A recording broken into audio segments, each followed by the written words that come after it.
folks. Welcome to a podcast about Catholic things. This is Eric, the ambassador of common sense, and I'm here with Dan, the ambassador of nonsense. Welcome, everyone. We're gonna kind of go over what has happened. See, I always do this, right? Right after we start recording, I decide I'm going to adjust my mic because it's in my way. So, oh man, now it's falling off. All right, now I got it. Okay. We're going to talk about, from the beginning, what happened with the COVID. And I'm not sure why. I just can't understand people who are not red-pilled on this whole thing. Who can't see that this is not what they're saying it is. This vaccine is not about disease control. It never was. And the lies that they told through this whole thing, I'm just astounded that some people still don't see it. Well, I've referred to the past year, mainly 2020, as the year of living stupidly. Yeah.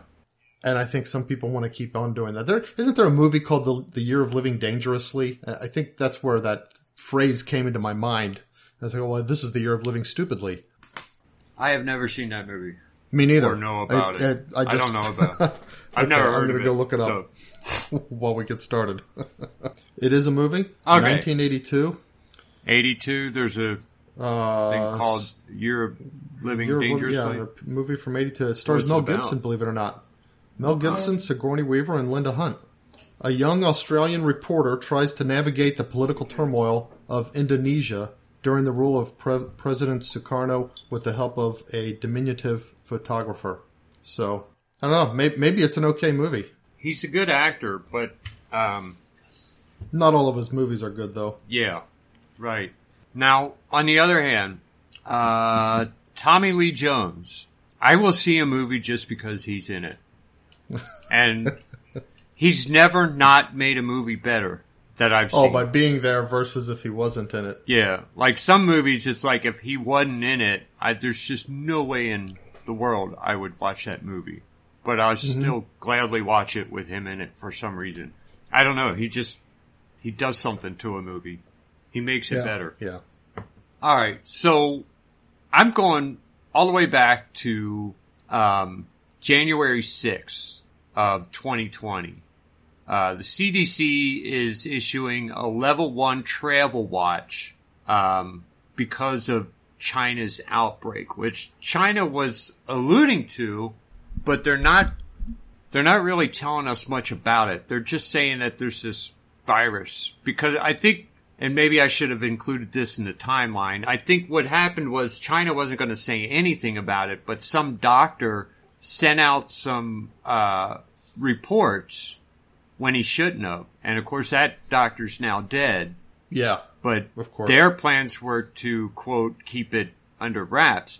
I don't even know if that's true anymore. The whole, I try not to engage in conspiracy theory, but so much of this has been, a lot of it's been proven right, like the fact that this is a man-made virus.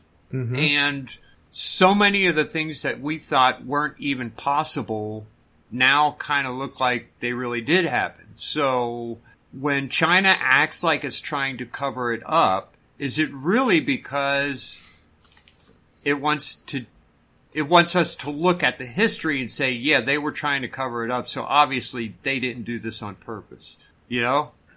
Oh, if they intended to release it to the world, they wouldn't have been trying to cover up. Right. And on January 8th, the WHO is declaring preliminary identification of a novel virus, and that's what these outbreaks in China are due to. So January 8th, the WHO, which is controlled by China, is telling us, yeah, there's something a little bit different here. It's not the same flu. And on January 17th, the CDC says that travelers into the U.S. from Wuhan will have to be screened before they can come in. Now, we know it's in Wuhan, but we don't know anything else about it. But it was around this time, I remember, number one, Trump is tweeting things. It was within those first couple weeks. Trump is tweeting that, yeah, there's something going on with China, but it doesn't look like it's going to head our way. We think we've got it under control. But really, Trump's the only one talking about it. No one else is talking about it. None of the politicians are. Trump is actually tweeting directly to the U.S. people about, hey, there's this thing in China. Looks like we got it under control, but this is what's going on. Which later he got static for, as if he's trying to tell people, nothing to see here, folks, keep moving. When it's like, he's the only one that was talking about it. He was the only one talking about it, yeah. I remember getting his tweets in the morning and kept talking about this virus in Wuhan. I'm like, why is he telling us about this? I didn't even understand why he was talking about it. This is also around the time that there are conspiracy theories that talked about these smoke clouds coming from China, and the smoke from something burning has a certain chemical in it that generally you only get by burning human bodies. Huh. That, and it was coming from the area of Wuhan. That was going on. Is this ever confirmed, or is it still a rumor today? I've never confirmed it. I just remember people were saying that, and people were starting to say, hey, maybe this virus is a much bigger deal than they want to admit. Oh, okay. Yeah. And maybe a lot of people are dying, and they're not telling us about it. Which you could tell me China did anything, and I wouldn't that's just one write of it off. It's like these people are bad. It's one of the tenets of interpreting anything that goes on in the world today is that if it's evil of any magnitude, China is capable of it. And if China is saying something, they're just as likely lying as they are telling the truth, according to whatever would serve them best. Yeah, definitely. January 23rd, Vox has this article and it's pointing out that travel bans to fight viruses do not work. That same day, China seals off Wuhan, canceling any travel in and out of Wuhan. Okay. But that's the report I'm reading, but I remember they only canceled Wuhan from national travel. They still allowed Wuhan people to fly in and out to Europe and anywhere else they wanted to. Do you remember that? Just not around in China. Yeah. It's like they didn't want it spreading around China. I came late into even a full consciousness about the goings-on of COVID because there had been, in the past years of our life, slight scares like this before swine flu and it never amounted to anything. Okay, it's another one of those is how I thought it's another of it. So Chinese virus. Paid attention. Yeah. The Asians have a lot of viruses and some people say because they're doing a lot of experimentation over there. I say I still think it's because they eat meat-eating mammals. Yeah, dogs and cats. I don't think we're supposed to do that. On January 24th, Trump held a briefing on the coronavirus specifically for the senators. None of the senators, or very few of the senators, showed up because they're at the impeachment trial and submitting impeachment questions. Remember, that whole thing was going on. Trump's trying to deal with the Wuhan virus, the Chinese virus. Trying to impeach him for... Yeah. For talking to some dude in Ukraine. January 26th, Fauci says the American people should not be worried or frightened by this. It's a very, very low risk to the U.S. and it's not something that Americans should be worried about. January 27th, Joe Biden campaign praises China for being transparent.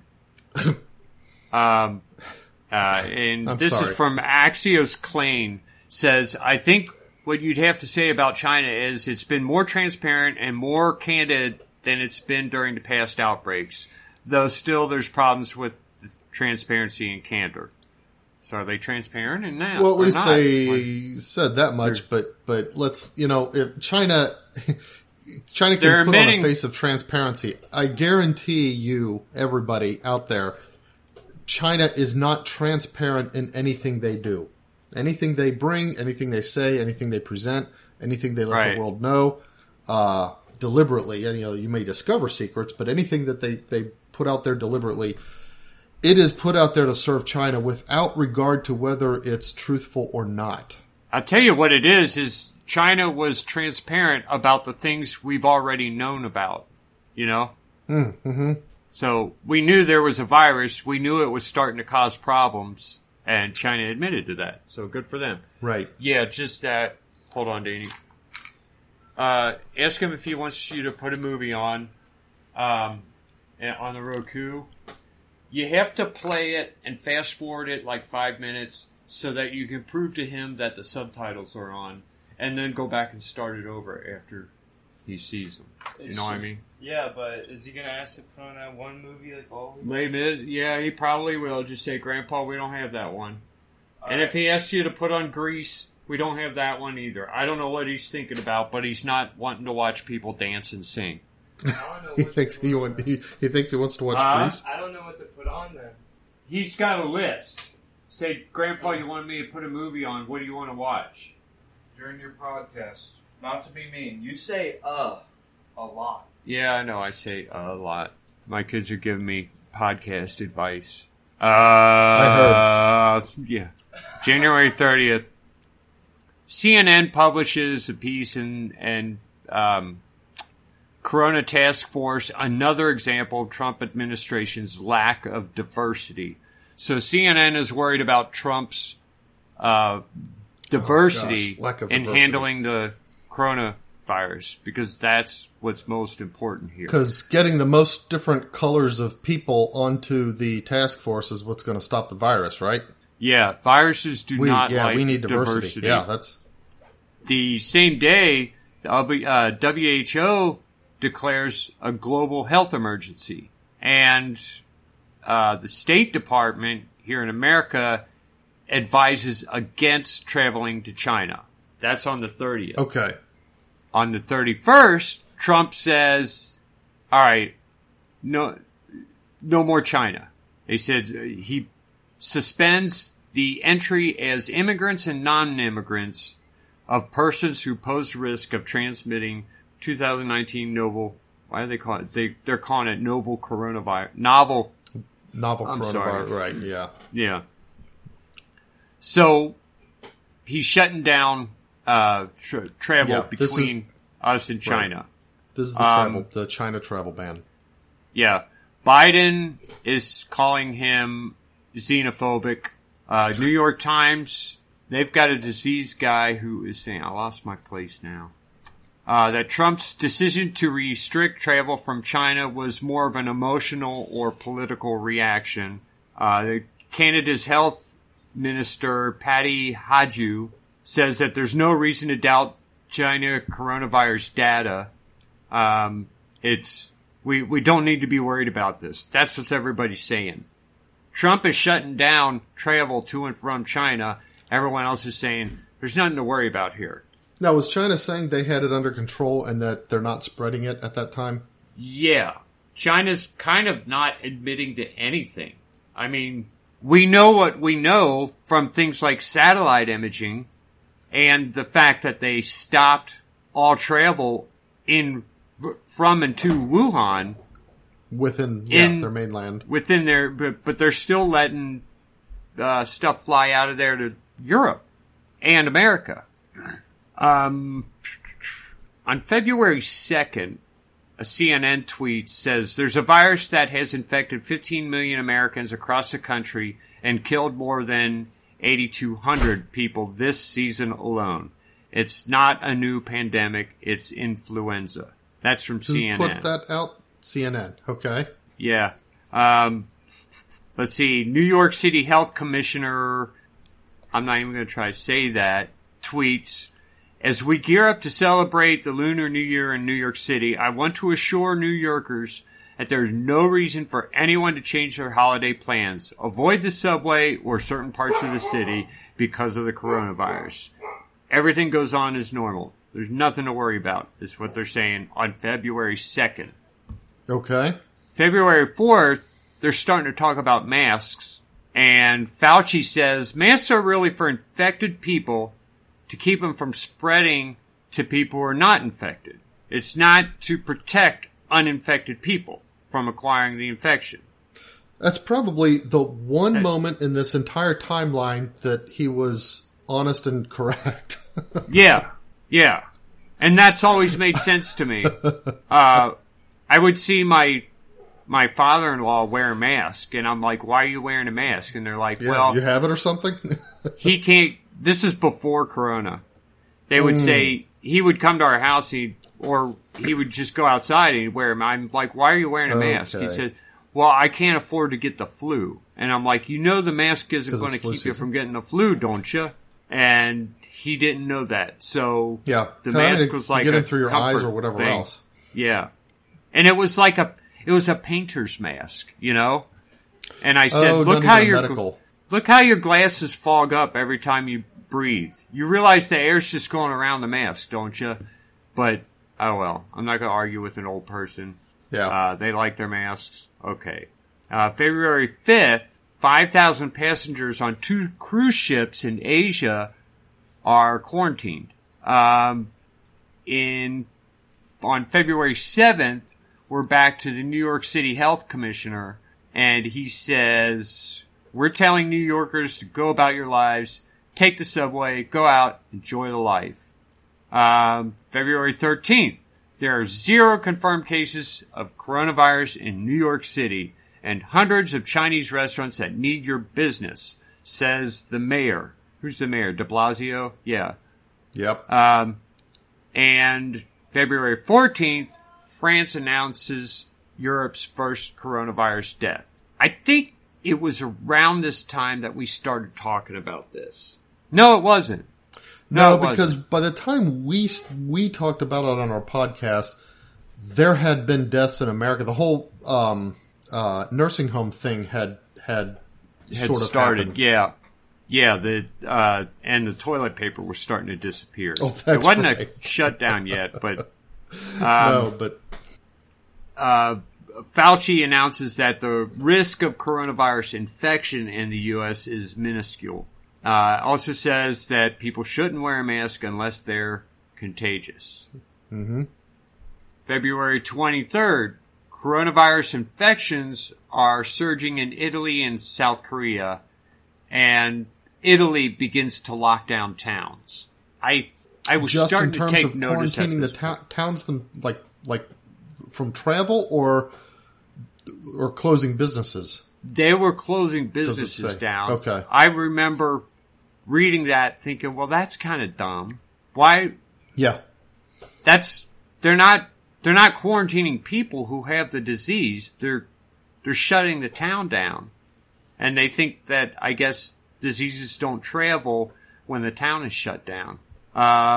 February 24th is the famous Pelosi speech where she goes and, let's see, I think it was in Chinatown, and she encourages people to go out and kiss Chinese. Oh, and that same day, the White House submits a request of $2.5 billion in supplemental spending to combat the virus, the outbreak. So I don't, it's like Trump obviously thinks something's going on here because he's asking for money. Yeah. And I think this is around the time people are starting to take notice. They're not admitting they were wrong. They're just starting to, the Democrats are starting to say, hey, maybe there's something to this. And at a campaign rally, Trump's talking about the Democrats' criticism of his response to the coronavirus. And he says it's their new hoax. Specifically the China travel ban. Yeah. And he says it's their new hoax, which everybody reports as Trump claims that the coronavirus is a hoax. Is a hoax. That's how everybody reported it. Okay, which wasn't at all what he said or meant. Right.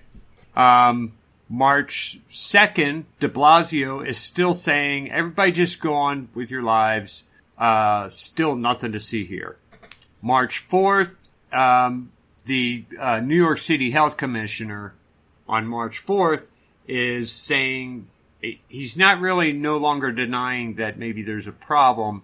He's saying that being in a car or on the subway with someone who's sick might be a risk factor. Some people are saying things like, 15,000 people have died of the flu season. A couple of years ago, 60,000 people died of the flu. They're comparing this to the flu. Mm-hmm. Yeah. March 8th, Fauci says there's no reason to be walking around with a mask because it could lead to a shortage of masks for the people who actually need them. And also, they don't do anything to keep you from getting the virus. March 9th, at a town hall meeting, Bernie Sanders says that he thinks it was wrong to close the border. He again said that Trump was just acting on xenophobia. On March 11th, Trump stops travel from most of Europe and declares a national state of emergency, authorizing $50 billion in federal funds to go to the states. So Trump is funneling money to the states now. Right. See, that's the thing. That's $1 billion per state if you split it that way. This is March 11th. This is when governors suddenly decided to start shutting things down. When they started seeing that money, that's when they decided, let's shut it down. By March 30th, Virginia, Maryland, Washington, D.C., are under lockdown. And it's not even that the state is shut down or businesses are shut down. People are being threatened to go to jail if they come out of their homes. Mm-hmm. Yeah. People are being encouraged to tattle on their neighbors who have gatherings and stuff like that. This is March 30th. See, I guess it was around March 15th that they really started shutting parts of America down. Yeah, that's when you started seeing the tweets and the memes and stuff about, making fun of all of it. 911, I'd like to report I saw a group of people not being properly afraid, that kind of stuff. And they started the whole social distance, things like that. I think that was my red pill moment. It was pretty early. It was like March, somewhere between March 15th and March 20th. This is not a disease control exercise. This is a exercise in population not like population size management. This is an exercise in can we control our citizens? Yeah, it sure seemed that that's way. what it felt like. It did not at all feel like a disease control measure at all. I was, at the time I was on a local city forum just talking with various neighborhood people, and the fear was so unreasonable. They kept talking about the fact that we have to find a way to flatten the curve. Remember that? Flatten the curve. Yeah, flatten the curve. Now, before they said flatten the curve, they said something about keeping it from spreading, and I had pointed out that it's a virus, and viruses spread, and you really can't do much about it. Yeah, you just let it happen. It's not like if it were one that was if it were something that caused death almost all the time, okay, then you quarantine people who have it, and very quickly. It can burn out quickly then. Yeah. Then you can contain it. But something like this is a cold. It's going to go around no matter what. I don't know if we, because it wasn't until later, and you probably have it in your timeline, when they started realizing how many people don't even develop symptoms, never know that they have contracted the virus, it's done its thing, their immunity did what it's supposed to do, and they're okay, and they're walking around immune now. No, it was... Most people still don't admit that. Yeah, well, yeah, there's a lot of people who even now want to be flat earthy about it. That was... back then, at March... In early March, I said something to the fact that, well, why don't, instead of hiding from it, why don't the younger people go out and get it and not be afraid of it, and then we'll be immune to it, and we can do all the work necessary to prepare for the old people getting it. And not I only also that, said... But if the young people get it and now they're immune, they won't spread it to the old people. Right. That's how immunity works. That too, yeah. I also said that instead of, because they started talking about flattening the curve, and they were suggesting a shutdown by mid-March, and the people that I talked to, I would say, well, instead of shutting down, shouldn't we be ramping up? Shouldn't we be, if we're worried about there being a shortage of supplies and shortage of beds, shouldn't we build some makeshift hospitals to prepare for that? And they all said, no, we should just stay in our homes so that it doesn't happen. I said, wait a minute. It's going to happen. That's why you flatten the curve. It's going to happen no matter what. They've already told us it's going to happen. We just want to slow it down. But so if we're accepting the fact that it's definitely going to happen, again, shouldn't we ramp up instead of slowing down? Even back then, I started to see that this is a weird phenomenon for a lot of Americans. They've swallowed something, but I don't even know what they swallowed, because a lot of them they were saying things that the politicians weren't even saying yet. I don't even know where they were getting their ideas. It's like they were getting ahead of the lies. Misinformation curve, yeah. Yeah, they were, they're talking about weird, shutdowns, and it's like, you're wanting to shut down, why? To keep people from, okay, but nobody said that we're going to keep people from getting it. Why are you saying that? You're into mid-March here, right? Yeah. Okay, do you have it on your timeline when most of the bishops in America decided to shut down mass? Because that was right around then. I think it was in mid to late March. I was in Seattle, or not in Seattle. I was in Vancouver visiting grandkids. And by the time, while we were there, the bishops all shut down mass. That's right. I think that was in mid to late March, I think. Because then I came back and I found that my work, the policy was work from home. If you have traveled to whatever areas, work from home for at least 2 weeks or something like that. Well, then by the time those 2 weeks got up, we were in kind of permanent work from home mode. Yeah, because it was it was March 7th that Pope Francis decided he would not be doing his normal appearances. And by mid-March, Pope Francis had shut stuff down in Italy, or in Rome. Mm-hmm. And then the rest of the bishops followed suit by the end of March. So it was like, we're just, and the governors hadn't even asked them to yet. And then by early April, the governors are saying you have to shut down. And a lot of Protestant ministers are saying, up yours, I'm not shutting down.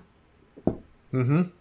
Because that was when we did that whole, we did that video on, let me find the video. Oh, the one you, on essential. Yeah, non-essential workers and stuff. Non-essential persons, yeah. Let's see if I can find that. Now, one of the things. Essential workers. Said, yeah, essential workers. That was May 10th. Okay, right. So throughout that period from mid-March, into April, everything had gone that way, and then the governors got on it, and essential workers only. What does that mean? Nobody even knew what that meant. They tried to give like some sort of classifications. That was around the time that my wife went on unemployment because she does compensation and pension exams for veterans, and they were trying to stay open. They wanted to serve the veterans who wanted to be seen because they've got to go through these exams to get their money. But there was like one veteran who filed some kind of lawsuit in one area, somewhere else in the United States. And because of that lawsuit, the VA ended up deciding that they and their contractors are all going to stop doing the exams. I wanted to mention you were gone something. for a couple of weeks there. For a couple what? Weeks? Weeks. I'm trying to find out when we finally started talking about the COVID-19 craziness that was going on, and that was in June. No. I thought it was earlier than that. No, wait a minute. Okay. That was 3/27. That was March 27th. March 27th, right. Yeah, exactly. That makes These sense. Are all, that would have been right when I came back from Vancouver. But I do want to say something. This is a bit of a sidetrack, but you brought up that Protestant ministers, a lot of them, thumbed their noses at the governors, said, we're not shutting down. And kudos to them. Priests did not. However, as Catholics, we cannot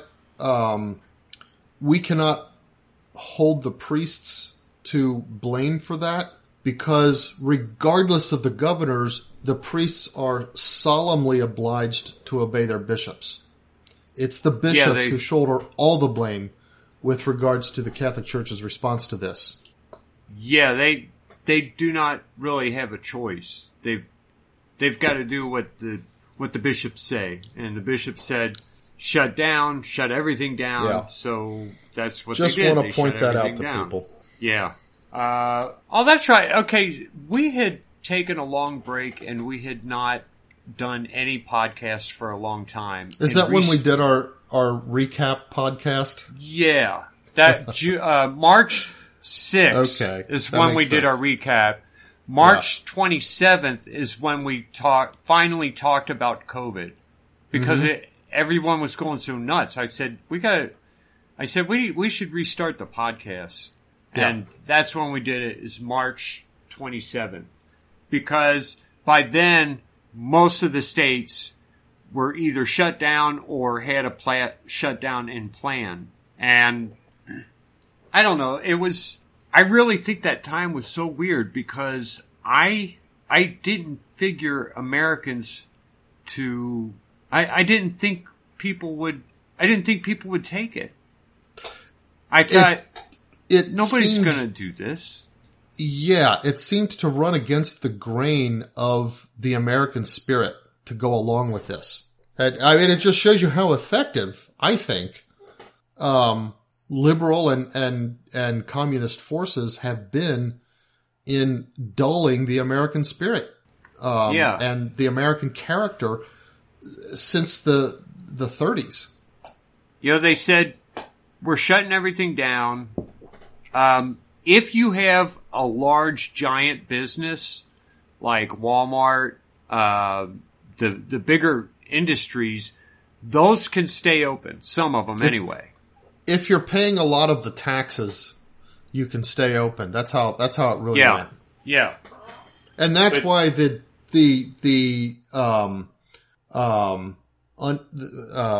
what's the word? Disproportionate treatment of churches, because generally speaking, the churches don't pay any taxes. So it's like, well, we're not going to make allowances for you. Yeah. And that's also when the masks came in, because that's another thing. I was astonished, because I thought people aren't going to wear masks. I mean, when they explained why you're wearing the mask, I knew that this is nonsense, because none of it makes sense. This is when they started selling the fiction of asymptomatic transferal. Yeah. So maybe you have COVID and you don't realize you have it, and now you're spreading it. And that's why you should wear the mask. And I thought, well, okay, what about the people who have already had it? Do they have to wear? Yeah, they definitely have to wear a mask. Why? What about someone who can prove that they don't have it? Yeah, they should wear a mask too to keep from getting it. Which we've already, which it has already been said several times by Fauci, doesn't work that way. Yeah, but they started treating it as if it did work that way. Yeah. And honestly, on top of that, there was it didn't matter what kind of mask you had. Yeah, I know. Any kind of mask. That's when I went and bought my mosquito nets. I carried one around in my pocket, so if someone told me to put a mask on, I'd say, well, can it be made of anything? If they said, yeah, I was going to pull my mosquito net out and put it over my head. I didn't even ask them. I had a hair net. I just put it around my face. And it was the dumbest looking thing in the world, but nobody said a word to me. Yeah. Because nobody cared, as long as you showed compliance. That's what they were looking for. That's what demonstrates. That's the thing. That's what shows that these had very little to do with any kind of public health concerns or disease control. It's the fact that they were so inconsistent that they would allow things that made no sense if their stated reasons were their real reasons. Yeah. Yeah. It's like all the stores. Like, you go to Walmart and suddenly they have this turnbuckle style line to get into the store so they can count the number of people in the store. So what you end up with is this great big mass of people at the front door rather than that same group of people spread throughout the store doing their shopping. Made no sense. So obviously concern for this disease is not really what's driving these decisions, because if it were, they would not make the decisions the way they're making them. And you've got a place, say, in a store where maybe if it were a small store, you're touching the same product that maybe 5 other people touched. You go to a Walmart where there are thousands of people. Now you're touching something that 1,000 people have touched. 50 other people touched. Yeah. And it's like, none of it makes sense. Around that time, I went to a Lowe's. Now, this particular Lowe's has, it's a great big store, and then there's 2 large doors that exit out onto the garden center. As part of their COVID response, they closed both these doors. You can't get in and out between the garden center and the store. Now, I needed something. I was in the garden center, and I needed something that was on the wall, right on the other side of the wall that is, the one that's adjacent to the garden center. So I could have gone through that door, walked, 40 feet, grabbed it, and then come back. And if, assuming I had the disease, whatever, that would have been the area within which I might have affected something. But no, I had to walk out of the garden center past a bunch of people who were in line, because they have the registers right at the front where you walk out, across to the main entrance of the store, where I went in through one of these turnbuckle things and past a whole bunch of people.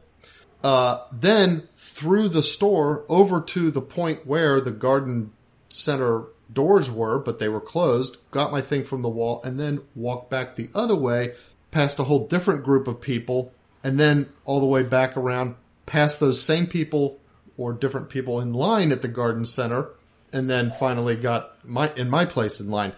So think of that mere act of closing those doors, if I had been carrying the disease, turned me from a micro spreader to a super spreader. Yeah. That's the kind of thinking or non-thinking that I found exhibited at every single step as these shutdowns were happening. The thing is, I had bought into the rhetoric that, these morons in New York and San Francisco, they're going to go for this because they're idiots and because they're wusses. But small town America, no, we're not going to do that. And I thought that's what would happen. So as I'm traveling between states, stopping at these small towns, it's just as bad there as it is anywhere else. Yeah. Everybody's wearing the mask. Everybody's buying into it. Nobody's saying, no, I'm not going to wear a mask, or no, I'm not going to make people wear a mask. It was universal across the states. Well, you know what happened there? I can explain that phenomenon. The thing about small towns is that in every town, even a small one, there's a small power structure. Yeah. And so in a small town, the chief of police, or, depending on whether they even have a police department, the sheriff, the local sheriff, he gets to be the head honcho, where suddenly in a lot of these small towns, these masks became a way for these small town sheriffs and small town chiefs of police to become their own petty tyrants. And so they would go and threaten and harass the local businesses if those local businesses didn't enforce masks within their stores. That's why you saw a lot of that happening. Yeah, but I really thought the locals would say, no, screw yourself. That's what I thought would happen. I thought they just, this is America. And America only puts up with so much. And it seemed like they could have done anything, and America would have said, yeah, sure, okay. Yeah, it seems like that, doesn't it? That's a scary world to live in, isn't it? Thousands of Karens, they were just coming out of the woodwork, If you would walk around somewhere without a mask, these people would go, excuse me, sir, excuse me, you want to put your mask on? And I hardly ever wore my mask. If I absolutely needed to use that company's service or product, I would go ahead and put it on just to avoid the fight, because I know that once the fight started, I'm not putting that mask on.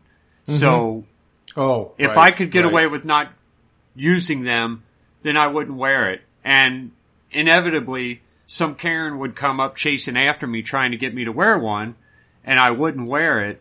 Most of the time, it stopped there. She would just harass me for a little while and then get tired of it and go harass someone else. Mm-hmm. But, I don't know. Every now and then I would just say, all right, well, I'll go spend my money somewhere else.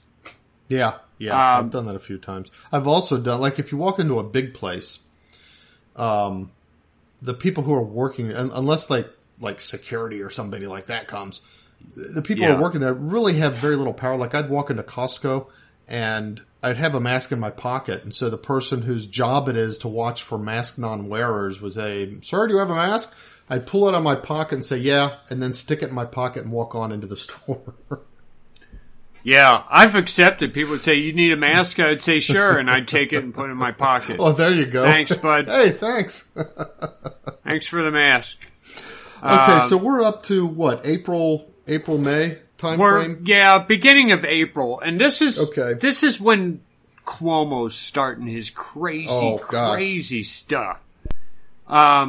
Yeah, he's coming down hard on everyone, and he's saying they've got these videos being released of New York hospitals filled with patients all on respirators. But here's the thing. You only actually saw a total of like 10 to 15 patients on respirators. Oh. They would film it in different ways or in different rooms. To try to make it look like it's rows upon rows of patients. Yeah, and they would crowd everybody into a corner and act like it was a leaked video as opposed to them a staged making the video. And it was all staged. And there would be people would sneak out in New York, because you had to sneak out, because if you were outside you were going to get arrested. And they would take videos of the front of the hospitals, and there's nobody there. Yeah, there's no one going in or out. Yeah. And a few of the brave nurses and doctors took some videos and let them leak, real videos, where it was like, this is insane. This is just insane. They are letting doctors and nurses go because there's not enough work for us to do. Right. Because no one's allowed to have anything elective done. If you have cancer, well, you can't treat that right now because we're treating COVID. My father-in-law goes to the hospital. He's got breathing problems. With breathing problems, you use those nebulizers, you know? Right. It gives you that's how you get your medicine. He's in the hospital for 2 days while they're waiting for the COVID tests before they can give him his medicine, because taking the medicine spreads COVID, as if him being there isn't going to spread the COVID. Everything was so that shows stupid. The lack of even the most baseline common sense shows you that this has never been primarily a medical consideration when it comes to all of these policies. Yeah. Now, beginning of April is also when Fauci's blaming the wet markets. He's saying, okay, what's going on here is these wet markets spread it out. We need to shut down the wet markets. That's what Fauci keeps talking about, is the wet market. Everybody's talking about wet markets. I didn't even know what a wet market was. It sounds isn't it disgusting. funny how every time some crisis comes, you learn new words that you never knew before? Yeah. Because they were trying to say the wet market in Wuhan is where the virus came from, too. Yeah, that's what I'm saying. Fauci's saying that the Wuhan... this is in April that Fauci is saying the Wuhan virus came from the Wuhan wet markets. Even though there's a lab in Wuhan who does all this weird work on viruses that actually creates viruses. Yeah. There's a lab in Wuhan. They find them in nature and then they modify them genetically to, do various things to, that's another term I learned, gain of function. Yeah, gain of function. To see if they can make them more potent or see if they can add something to what they do or whatever. Yeah, and everybody just swallowed this whole. There's a lab in Wuhan that experiments on viruses and makes them more deadly and does all kinds of weird things to them. And there's a new weird virus that we've never seen before coming from Wuhan, and is from the Wuhan wet markets, which have been there for hundreds of years. Yeah, and people just, it's the wet markets. That's what caused this. Let's not eat bats because they spread viruses. Not because that's gross, but because they spread viruses. I was so surprised when people thought that was real. Let's see, we had, by May, Cuomo is ordering nursing homes to accept all patients who have COVID. If you have COVID, he's going to send you to the nursing home. Where all the at-risk where all people the are. old people. Yeah. Now, this is in May. Was this around the time that Trump offered, because he knew that New York had a high population density, and Trump offered one of the Navy ships or something. I forget if it was a carrier or a battleship or what, but basically a ship. I mean, think how big those are. To say, hey, I can send you this, and you can put COVID patients on it, and thereby quarantine them from the rest of the community. He uses his crappy phone instead of updating his phone. He keeps using this really crappy one. Where Cuomo said, and then no, he loses me halfway just through the call. Because he did not want to be accepting anything from Trump. So he's going to kill old people. Oh, I wonder if he just lost his battery. He's not answering now. All right, I got it. You there? So what happened? I don't know. You lost the call. I'm going to blame it on you. Okay, blame it on me. I'll pick up where I was. You can figure out how to cut this later. So Cuomo rejected Trump's offer to send a ship. No, he took it. He took it? Yeah, I thought he rejected it. He said, "No, I don't want your help." Hold on. No, this is talking about the what ship was it? I can't remember which ship it was, but it was in May. Okay. Oh, no, it was in April. Late April, Trump grants military hospitals to New York and some of the other major cities. And in New York, it was in the form of this giant medical ship. Okay, And it was a medical Cuomo, ship. Okay. Yeah, and Cuomo says, we're not going to use it for COVID because then people would be able to see, other people would be able to see how many COVID patients we actually have. Oh, which was that's what it any. was. Right. We're going to use it for overflow for like broken arms and stuff like that. From the regular, okay. So we're going to take your offer to quarantine COVID and reject that offer and use this for something else instead, and thereby put all of our nursing home patients at extreme risk by putting the COVID patients with them.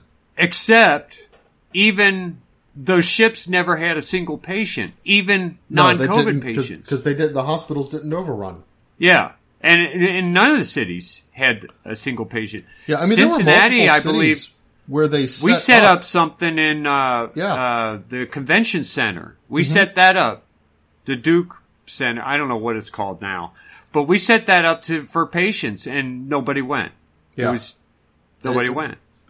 It's like this whole myth of hospital overruns just never materialized. Yeah, and this is why we were shutting everything down. To keep the hospitals from overrunning. We're going to flatten the curve. And remember, they said 2 weeks to flatten the curve. Okay, well, 2 weeks of After 2 months, things are still shut down, and still, there's no one at the hospitals. I know there were sick people, but the hospitals were not overrun. Not even close. Not even half. Governor who had... They were underrun, actually. Any governor who was dumb enough to shut down, but at least had a modicum of sense, would have, after the 2 weeks, or maybe after 1 month, give it 4 weeks, said, okay, our hospitals are empty, curve successfully flattened, let's go, open back up. Everything, all the way. That would have been at least a respectable response. Now, of course, some of the governors said, we're not shutting down. Yeah. There were a couple strong governors. South DeWine Dakota was not one of them. DeWine murdered old people by forcing them into homes without contact with their families, wouldn't let their families come and see them, and made it harder for the nursing homes to hire enough people to take care of these old people. And because the nursing home employees could make more money by being laid off. Oh, that's right. So when it came time to try to get everybody to come back to work, nobody would come back to work because DeWine had gotten everybody to go ahead and go lay off by shutting everything down. And so most of the businesses that shut down didn't open again. And nursing homes, again, because these old people were forced into positions that they weren't mentally prepared for, a lot of them died. I know 2 of them that died. Also who died were people like people who needed medical care but weren't allowed to go get it because you could only go to the hospital if you had COVID. A lot of those people died. Also people who died are people who were on heroin but were getting by going to meetings and stuff like that. Oh, because now the meetings are shut down. All the meetings were shut down. All the drug use went up. Suicides went up. Overdoses went up. Everything went up. COVID death didn't go up. COVID death was never high anyway. Nope. Most of the people who died from COVID were old people. There was no reason to shut anything else down. We've talked about the bishops, whether they're just really stupid or really evil. You could ask the same thing of the governors. Yeah, and in Cuomo's convince me that they're that stupid. He's evil. Yeah, this is. I mean, some of the Cuomo's governors, evil. I could say, they were probably just stupid. Here's the thing about the governors, but not DeWine. Not DeWine. He's not that dumb.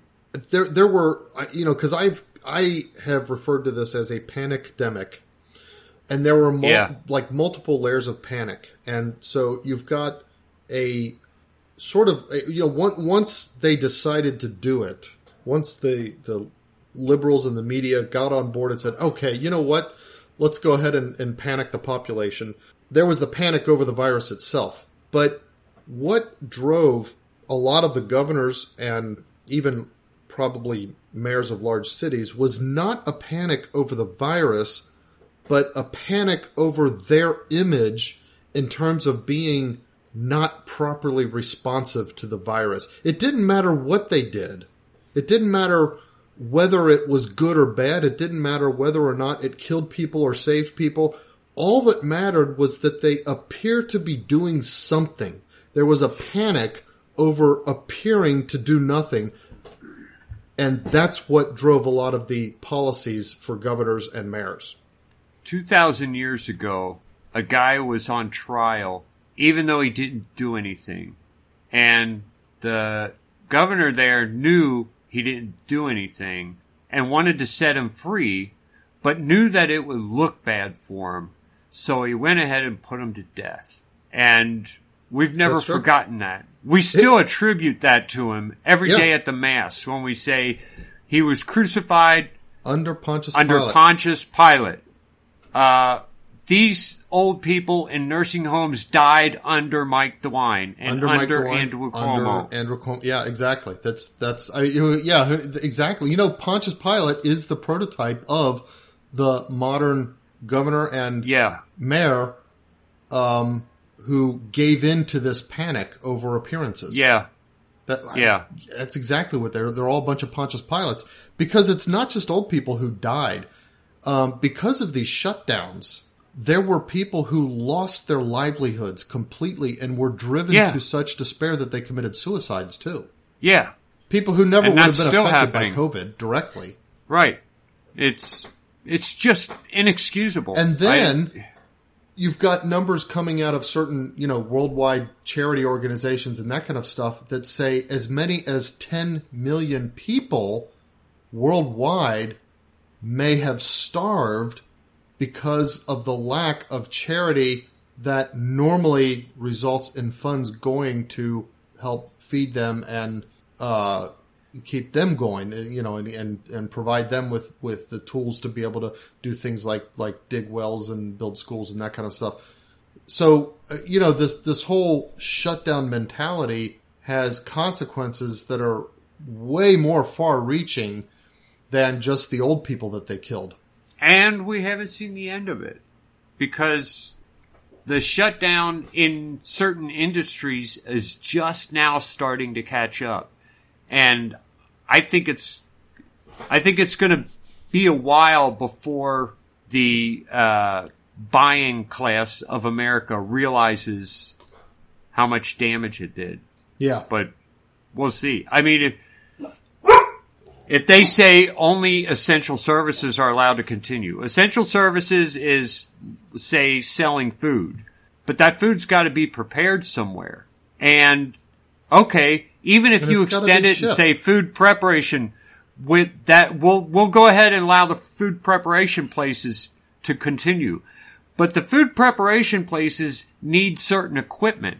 And the equipment that they need has to be made somewhere.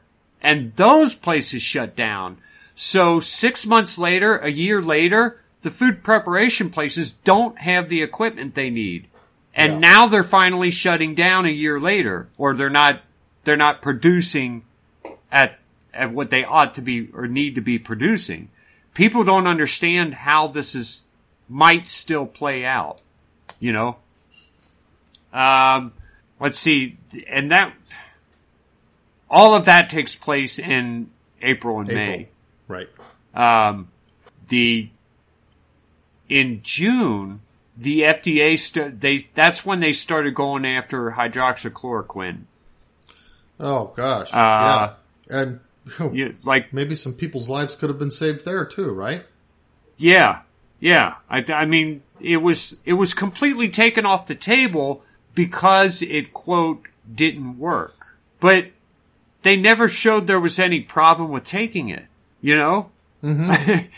It was been approved as a wonderful, both prophylactic and therapeutic drug for other viruses. Yeah. With very little risk to the person taking it.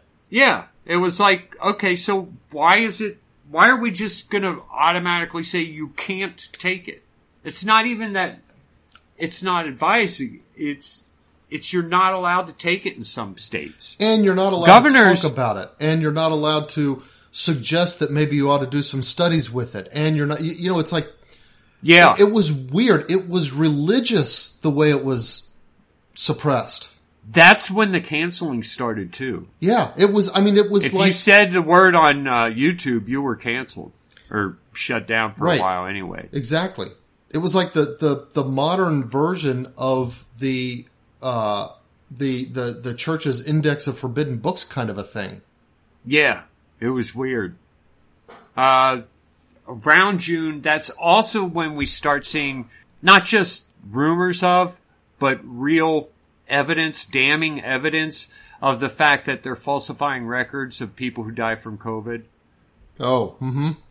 Remember, right. A guy would wreck his bike and die, and they'd have it as listed as a COVID death, and it's like, wait a minute. People would, I mean, it's like, there were obviously mock-ups, but people would come up with these memes like showing what purported to be a picture of like a death certificate, cause of death, COVID, contributing factors, blunt force trauma, stuff like that. But some of the real stories were just as silly. Yeah. It's also, we saw the evidence then, and we saw, and it was obvious that, hey, wait a minute, you guys are lying about this crap. And then we started having nurses call in and saying, well, yeah, the hospital gets X number of dollars if more people have. Oh, that's also when we discovered that the tests were not all that accurate. Oh, right. The tests weren't accurate at all. Yeah. And people would get false positives and false negatives. It was all over the place. It was like the test is almost meaningless. This is, I guess around June is when they started to reopen some places. And so there's this huge report of how now that we're trying to reopen, the number of cases is surging, and yet the number of deaths kept going down. And they kept talking about cases. Yeah. That's also when the weird Black Lives Matter and Antifa really started to ramp up. And they were like firebombing cities. And Fauci would say it's okay to go to those super spreader events, riots. Mega rallies. But you should going to a Trump rally is just irresponsible. Yeah, a Black Lives Matter rally is perfectly all right. A MAGA rally is a super spreader. Yeah, I think it was in December that they started to come out with the vaccines. Now, this is just at the end of Trump's reign. Yeah, Trump's in his lame duck period here. He's claiming victory for these vaccines. If I were him, I would have stayed away from that. I would too. I mean, he did move the mountains necessary to get the right people together to come up with these things. But what they came up with was junk. I gotta get coffee. Yeah. And in fact, I think, I mean, there's still a lot of conspiracy theories about the nature of the vaccines themselves. I stand by that they're just junk. They are a interesting biomedical experiment, but they don't do what a vaccination needs to do. And that's why I call them a vaccebo. And here again, you if you want to, you don't have to necessarily know all the details of the internals of the medicine and so forth. Right. Just look at what people are saying and doing with regards to the vaccine. Those who are in charge, who in theory know what's going on, tell you that once you get the vaccine, no, it doesn't protect you from getting it. You can still get it. No, it doesn't protect you from spreading it. You can still spread it. Yes, you still have to wear a mask. Yes, you still have to social distance. Well, then why get the vaccine? Well, maybe it might lessen the strength of the effect of the disease in you if you do happen to get it. That's not a vaccine at all. Which for kids is almost nothing. Yeah, that's like, not... why bother? And then if that's the answer, then why, and I'm jumping ahead on the timeline here, why... Well, we're getting to that anyway, because... This religious push to have every last person vaccinated. Right. I mean, this superstitious... I'm not even going to call it religious. I'm going to call it a superstitious push to have every last person vaccinated. That's the thing. After all this building, by the end of December 2020, anyone with just even a quarter of a brain can see how politicized the whole issue has become. And by January, most people are just not afraid of COVID. Yeah. Even the people who claim to be afraid are not afraid. Because if you they can were, tell they would because act differently. They're not doing the things that afraid people do. They're doing things that obedient people do. Or they're doing things that Karens do. Karens, yeah. The Karens are still out there, and they're still trying to... I still have a stick that I can beat people over the head with if they're not wearing a mask. Those are your Karens. Right. You know, they're out there doing their thing. But it's not because they're afraid of the virus. It's because they enjoy having something they can beat people over the head with and tell them what to do and order them around. By 2021, people know that this is a political issue, and it's been turned into this weird push to have everyone vaccinated, and even the people who are for the vaccination know that it's not going to do anything for them. Which is weird. That's what makes no sense to me. This is where I'm unable to I'm unable to make sense of this.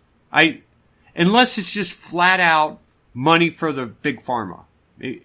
But I don't think that's it. There's so many people, you know, big pharma is not like paying everybody off to be a mouthpiece.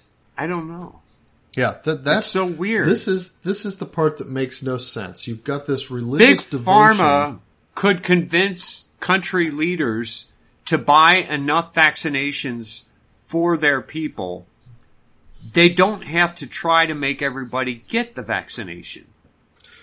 Exactly. If they get enough money, then it doesn't matter if people are vaccinated or not.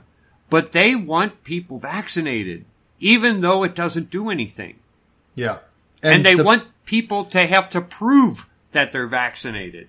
I think that has more to do with it. It's setting up an infrastructure of like proof. It's more about the proof than it is about the vaccine. It's creating. Now we're going back to the number of the beast, which we did a while ago. I know that.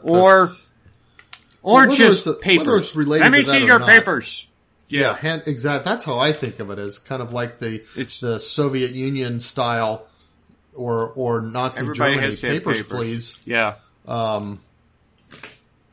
That's like my wife saw something on I don't know what one, or she looks on Facebook and stuff, and somebody had this thing of the guy. It was like a video of a guy like, okay, proof of vaccine and proof of this and proof of that, you know, asking him all these questions, and he's pulling out all these different things to show that he's got them.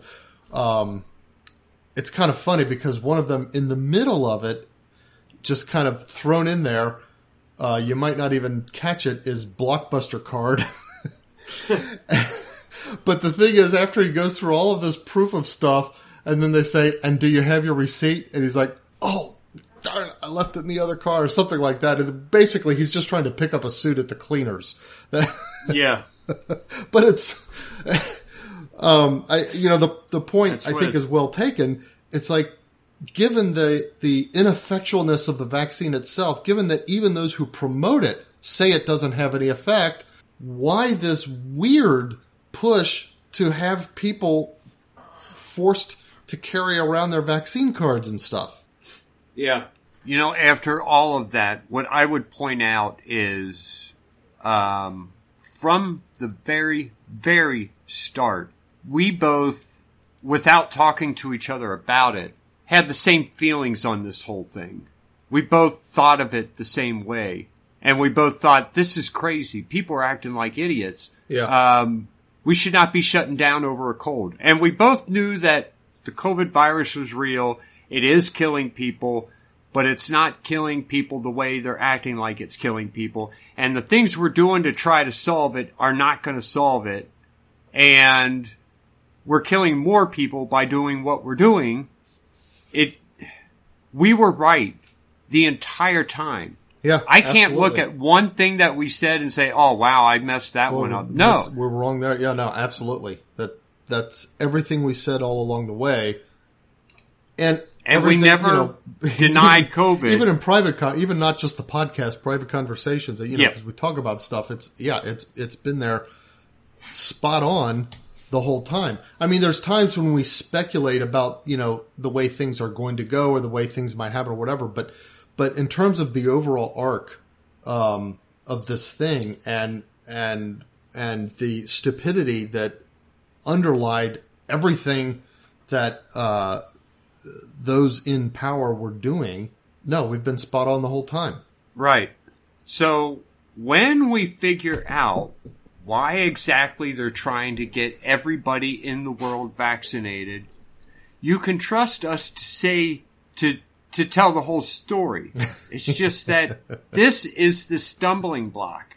I can't figure it out. It does not make sense. Because here's the thing. We know that the vaccine does not do any of the stupid stuff that people claim it does. It does not turn you magnetic. Yeah. It does not contain nanochips that give your location so that they can track you with GPS. It does not from the start. Yeah, we were kind of defending DNA. It's like it doesn't do any of the conspiracy theory stuff that people have come up with so far. It's just plain ineffectual. It doesn't make sense unless it does something long term that we don't know about. It might do something to people. I doubt that modern doctors and bioscientists have the ability to come up with something like that. I mean, I work with these people. That's my... I know, but considering it's a new technology, and it's unpredictable. I mean, it could do something long. I don't doubt that it does something long term to some people. Could it I just do don't something think it does to anything our genes? targeted long term. No, I don't mean could it do something to our genes. Could it do something to our reproductive output? Well, here's the thing. Here's the one thing I keep getting back to, that this vaccine, it carries some RNA, that some messenger RNA that gets into a cell, and then that causes the cell's protein construction apparatus to start producing a certain kind of protein. Now, I think that it does this in the way that's like the destructive viruses do, so that once the cell produces a certain number of these proteins, it basically dies out. It fills up with that, and then it dies out. I could be wrong about that, but even if it doesn't quite do that, it might sort of change the character of the cell so that it's ineffective in what it's supposed to do, because our cells are differentiated. Now, here's the thing. Most viruses that are out there are somehow coded. The proteins that make up the outer shell of the virus are designed is a funny word, isn't it? Are evolved, or whatever you want to think of it, so that they go into and work on and attack a certain kind of cell within the body. They don't just indiscriminately start invading all your cells and causing them to remake copies of the virus. It's a certain kind of cell. For example, coronaviruses generally target respiratory cells. At least COVID-19 does. Other coronaviruses not, because coronavirus as a class is what causes the common cold. So, it could be any of that, upper respiratory, lower, whatever. But the thing about this vaccine is that it's just some mRNA carried in like, I don't know, some kind of like fatty globule or something like that that's meant to go into the cell. I think it's non-discriminatory. So if it happens to go, say, into the hair cells of the inner ear, it can destroy those and you can get hearing loss or tinnitus or something like that. If it happens to go into a woman's ovaries, it could make her infertile or perhaps cause birth defects with children that she might have in the future. So those are the kinds of concerns that I have. But I don't think it's possible for bioscientists today to target a specific kind of long-term effect with this. I don't think they're knowledgeable enough to do that. And that brings us up to date. We're still living stupidly. At least a lot of the world is. Some people know are what starting to realize it, throw off the shackles. I'm not going to do that anymore. That kind of stuff. Mm-hmm. I went to Jake's fiance's farm. Her family owns a farm. And we were going to go out there for the weekend, and we said, well, what about masks and stuff? Should we try to get a hotel that's across the river in Missouri instead of in Illinois? Because, Illinois is real weird about the masks and everything. And their response was, oh no, we're too far south of Chicago to worry about that. Nobody cares. And it was kind of like that. You go around, nobody cares, even though there were mandates in place. People like north towards Chicago. I think it's a phenomenon. Like in China, there used to be a saying, if people protested to like the local governor saying, hey, the emperor says you're not allowed to do this. And the governor would say, well, the emperor is far away. I think it's that kind of way in some places too. And so, I did drive through the southern end of, Illinois, and I don't think I saw any masks. Yeah, I did. And we would go into whatever restaurants or stores and stuff like that. And it's like, oh, okay, there's no masks here. So I guess my point is it's encouraging to see that people have at least had the capacity, even if they didn't have the capacity to initially rebel against it, they've had the capacity to get tired of it and say, we're not doing this anymore. I hope that continues because they're trying to ramp up more fear. And they're trying to say, talking oh no, there's these variants and stuff like that are killing everybody. And it's like, you can only carry, I hope that they wouldn't be able to pull this off again, but I'm afraid that they might.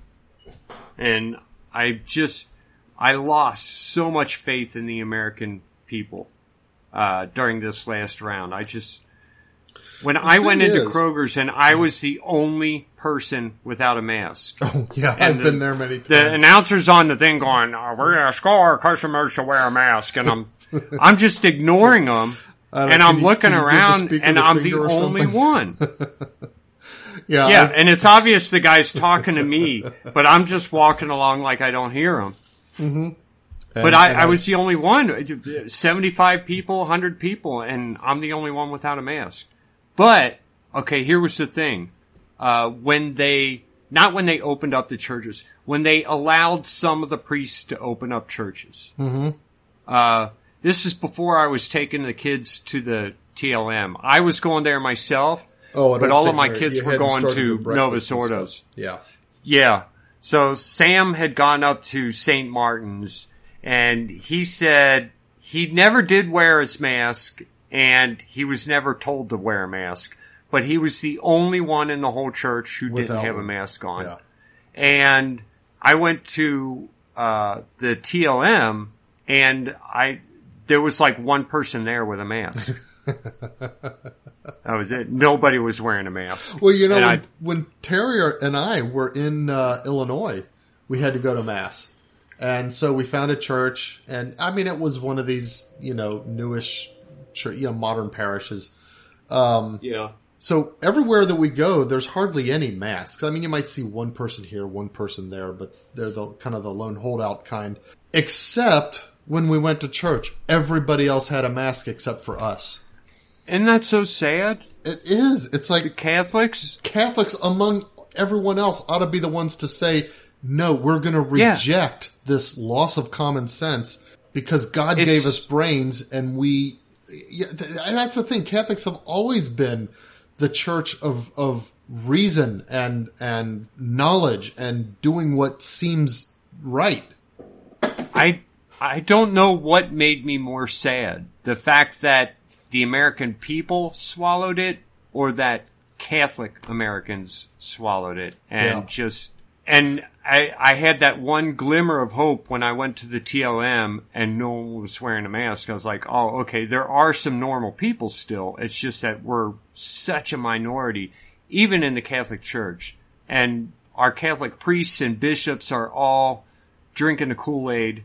And I just find that so sad. Yeah. Because we're God's people. Disheartening. We don't have to wear a damn mask. We don't have to act like idiots. We can tell the rest of the world, you guys are idiots. But our bishops didn't do it. Our Pope didn't do it. Most Catholics didn't do it. And that opportunity to shine is over. Mm-hmm. You know? Yeah. I mean, that's what saddens me. Is you don't get to go back and do that. You failed majorly. Yeah. Catholics failed and Americans failed. Just abjectly.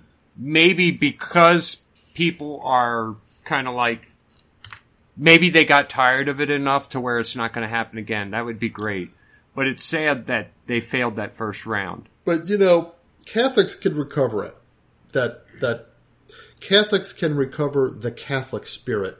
I don't know if anywhere in the world again, ever in history, we're going to see that American character that we used to have. Yeah, it was so hardcore and progressive, as in not just blind progression, but I want to do this. True progression, not leftism. Yeah, it was like, I want to accomplish this. I want to build this machine, and we would overcome any kind of obstacle to get the machine built. And to build it in mass numbers. And we could do anything. Right. When, I can't remember if it was Abe Lincoln or I think it might have been Thomas Jefferson. Who did the Louisiana Purchase? By the way, did you see that there's this, YouTube clip or something of somebody harassing, I don't know whether it's Jay Leno or Conan O'Brien or whatever, this guy in the audience, raising his, why don't you do more jokes about the Louisiana Purchase? It wasn't Thomas Jefferson. It had to be no, it was. I think it was Thomas Jefferson. Yeah. Okay. I thought it was later than that. So this is, we didn't own, I guess, most of Texas and California, all these other western states. We didn't quite own it, but he had this dream of getting the whole continent from east to the west. He wanted all of it to be part of the United States. And it's not just that. He wanted to fill it with Americans. He wanted to populate it.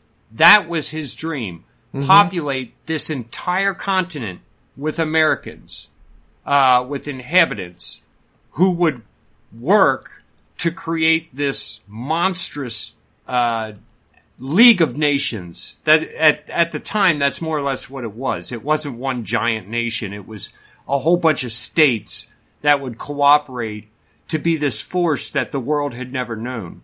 But at some point, the government decided that we should not populate and that we should be less fertile and not have children to fill the land. And it's weakened us.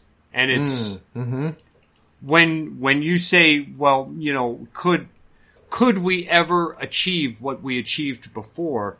No, I don't think so, because there isn't anyone in government who thinks that way anymore.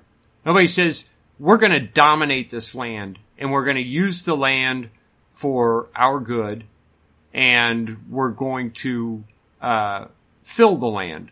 No one thinks that way anymore. It's all in thoughts of limiting the inhabitants and keeping human growth down. I don't know why that's a thing now. I mean, there's so much empty land out there. In Africa, that's why they remain third world countries. You know, they talk about people having a lot of babies out there, but the governments concentrate all of those people in small areas. And they don't let them spread out and use the land. Yeah, the land is controlled by the government, and they turn it into these giant parks, and they protect lions and wildebeests and all these other animals who have these weird migrations. But they could dam the rivers and make the land more fertile so that it's not desert half the year. And the animals would... Some of them might die because their migration patterns would die, but a lot of them would just say, hey, wait a minute, we don't have to migrate. The grass is here all year round. Yeah, so they could make smaller parks. It's like, oh, we're protecting your migrations. It's like if the animals could talk, they would say, what? You had the power to give us grass all along and you didn't? Yeah. Morons. That's right. But that's what we did in America. We dammed places so that, okay, admittedly, we made some mistakes with the buffalo. You know, we came close to losing them. Yeah. But that wasn't by affecting their environment. We did that by killing them outright. Yeah, we just outright killed them all. That was, there's no magic there. Like the elk that are a giant migratory force right now, like through Canada. Mm-hmm. I guess you know what? They migrate because of the weather, because of the weather pattern. They migrate for more than other. The grass grows in the valleys. But we could stop the migration and keep a good enough number of the animals so that they don't die out and still be able to use all that land. We could do that. It wouldn't be... Africa could become a first world nation, a land of first world nations, if the various countries did this. But the governments over there tend to be, I think, also more totalitarian. Yeah, they are. And then a coup happens, and a group of rebels break in and take control of the government, but the rebels end up being just as bad as the government before. Yeah. As far as how they manage things. I don't know if we got lucky or if it was God helping us, but we did in America.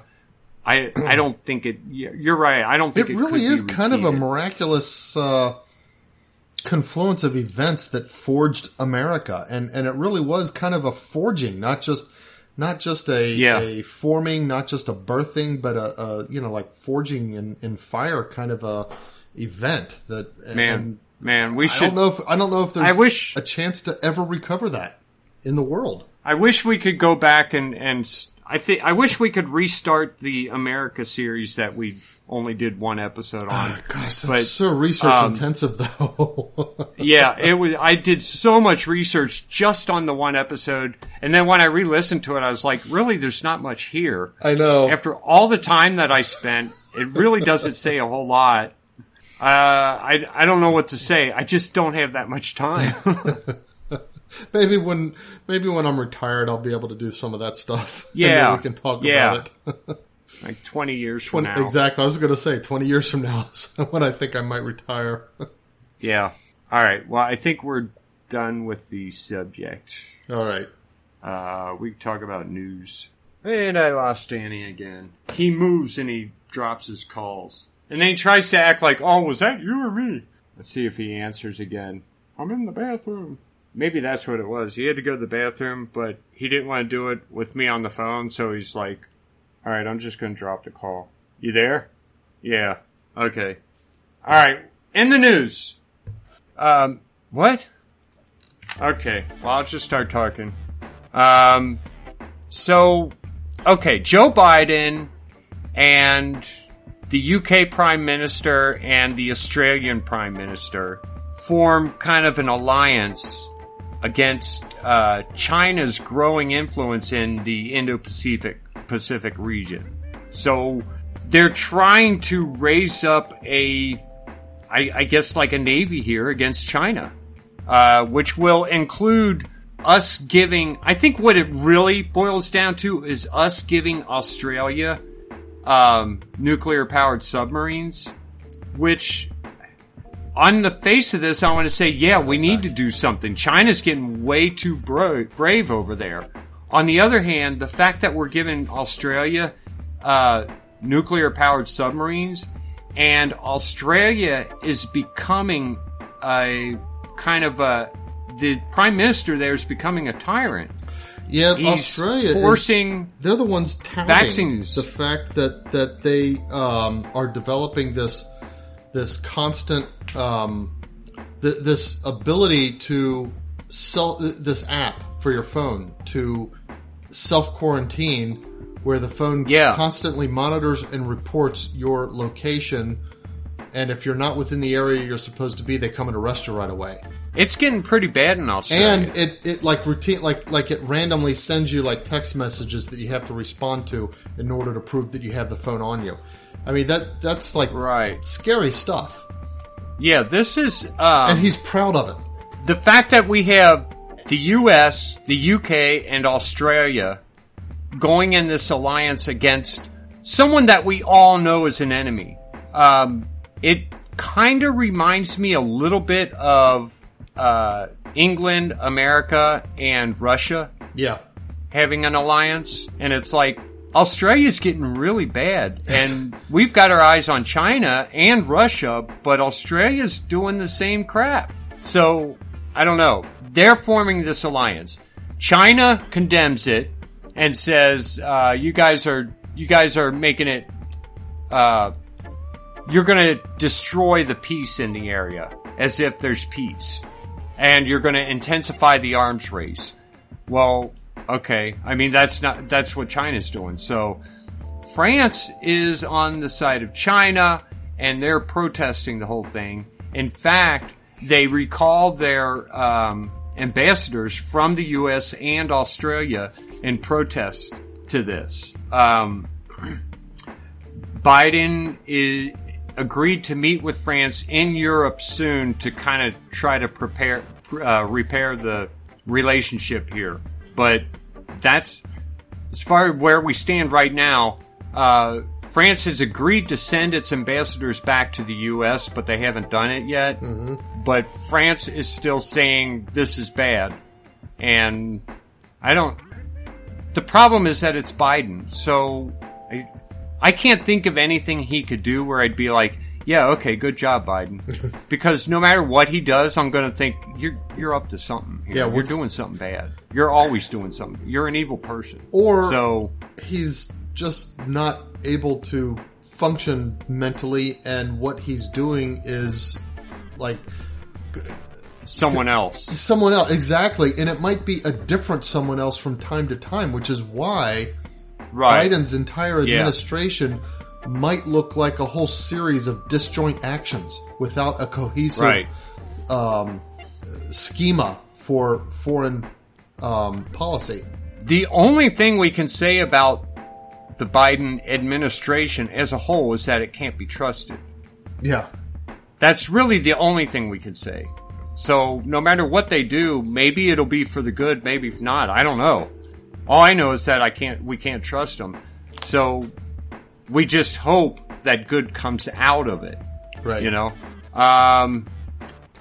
So a recent, I don't know why I'm talking about this. I just thought it was kind of odd.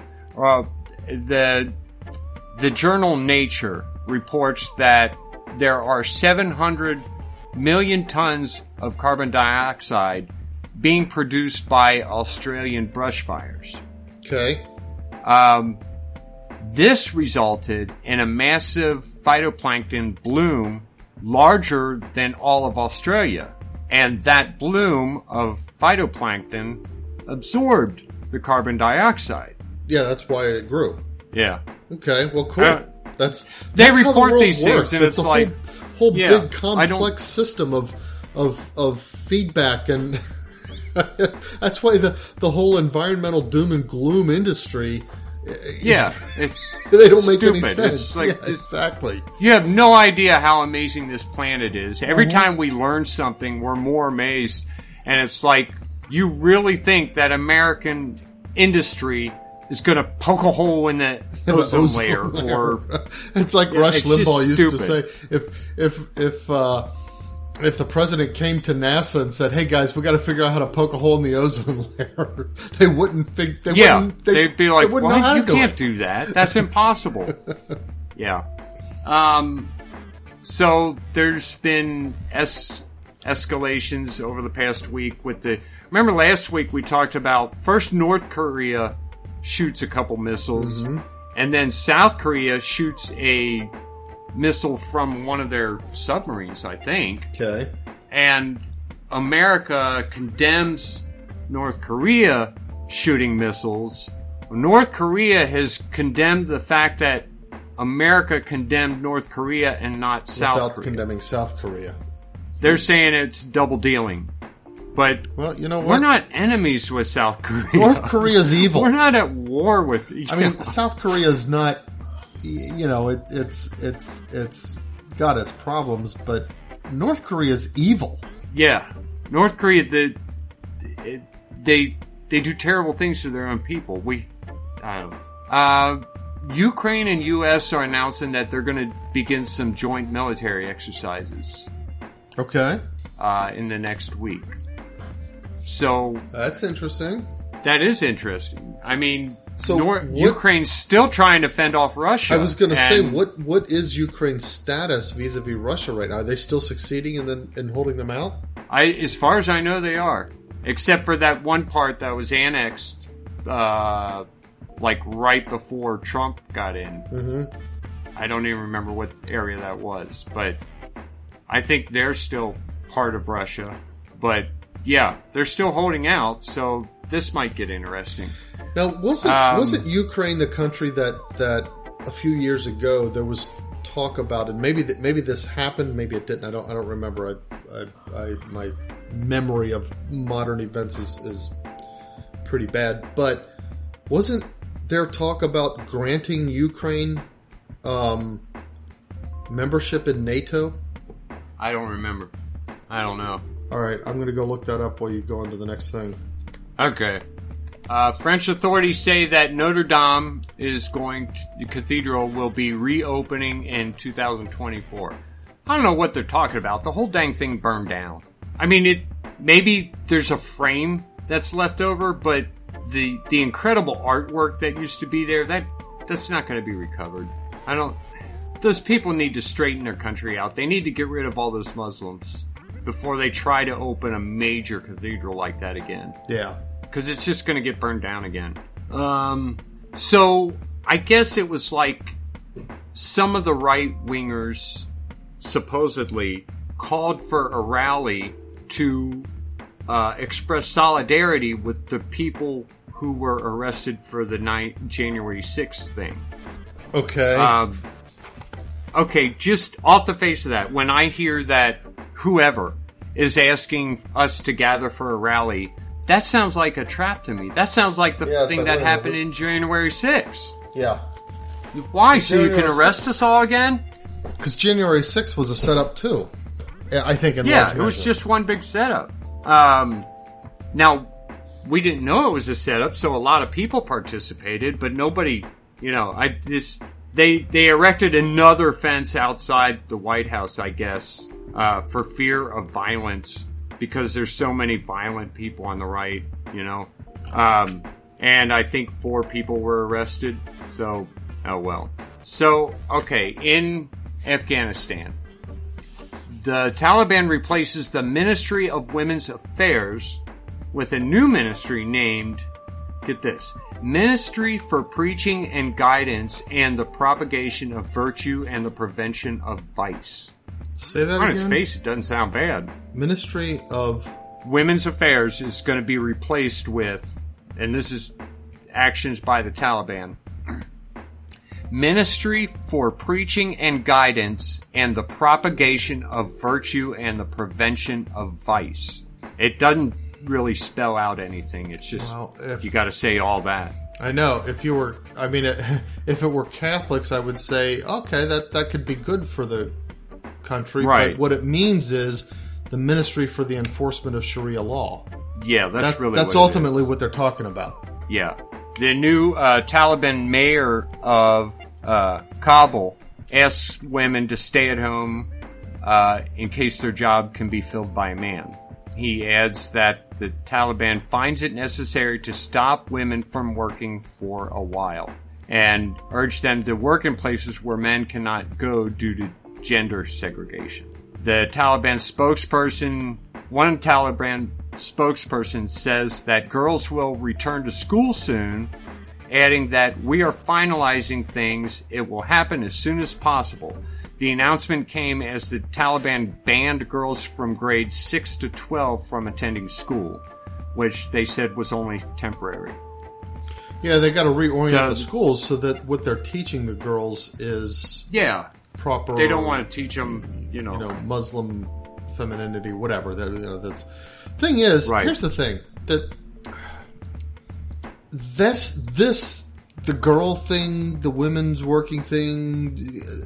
This is what people like the modern leftist media and probably our government are going to focus on, instead of the fact that the Taliban are also going to start cooking up new plans for terrorism within the United States. Yeah.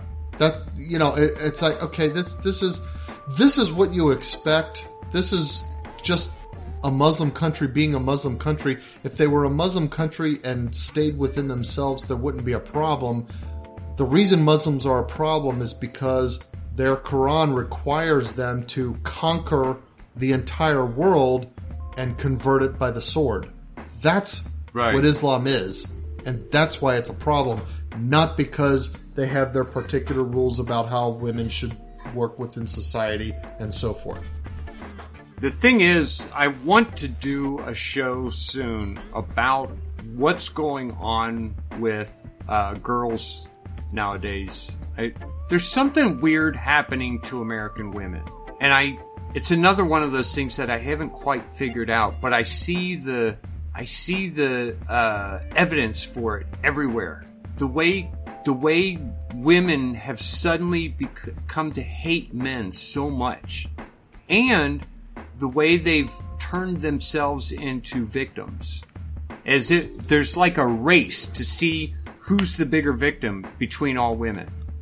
And it's weird, but it's going to take some time to figure it out. The thing is, I think feminism is, I think that's what started the destruction of Western culture. It is.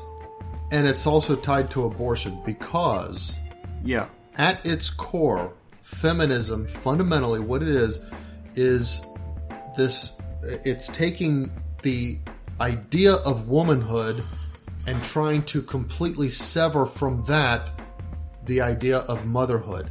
The reason we have separate men and women in the human race is so that we have mothers and fathers. But if you take the idea of motherhood and say the concept of motherhood is not part of what it means to be a woman, to be feminine, then that's what feminism is. And yes, it is the start of the destruction of America. And we ought to do a show on that sometime. I think, what's his name? Timothy Gordon has a book coming out on that. Yeah, no. Well, maybe it was we'll do a review. It was going to be that. No Christian Feminism, and then he changed the title. Yeah, and he and his brother are producing. They were going to collaborate on a book, but now they're producing separate books. Yeah, the book is Case for Patriarchy. I think. Yeah. That's going to be. So I don't know. Maybe we should go ahead and order that, and we could review it. Maybe we could do like a review of that, and that would open up the discussion about what's going on in America right now. Why are girls so? What's going on? It's weird the way they're acting right now. Mm-hmm. The way that most of the Antifa and the Black Lives Matter people were white women. Yeah, white young women who had some kind of weird hatred that I don't think they can even explain. And who all claim some kind of victimhood. I don't know.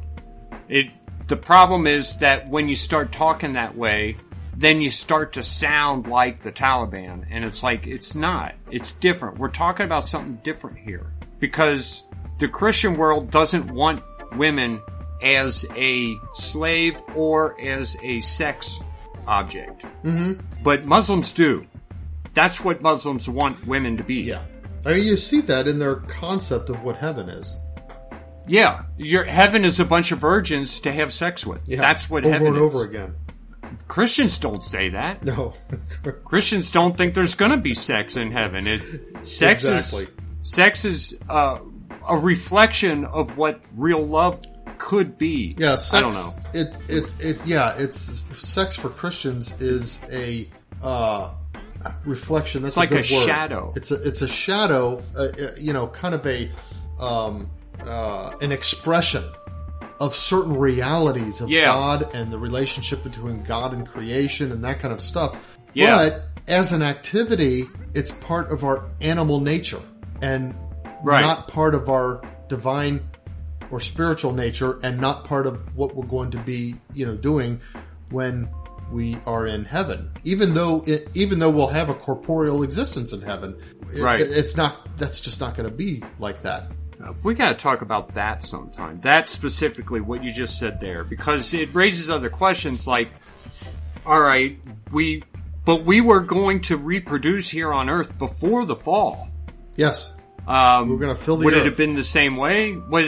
And why are we losing that? Is it because we don't need to reproduce anymore? It's a good question. Yeah, we should explore that. We'll sometime. visit that. Yeah, we should. Yeah. Okay. SpaceX. Their Inspiration 4 mission lands on the Atlantic Ocean. This is the first all-civilian orbital space flight. Yep. I don't know what all-civilian... Oh, it means that there weren't like professional astronauts? Yeah. That couldn't be. Somebody had to fly it. I think it was a SpaceX guy who piloted it.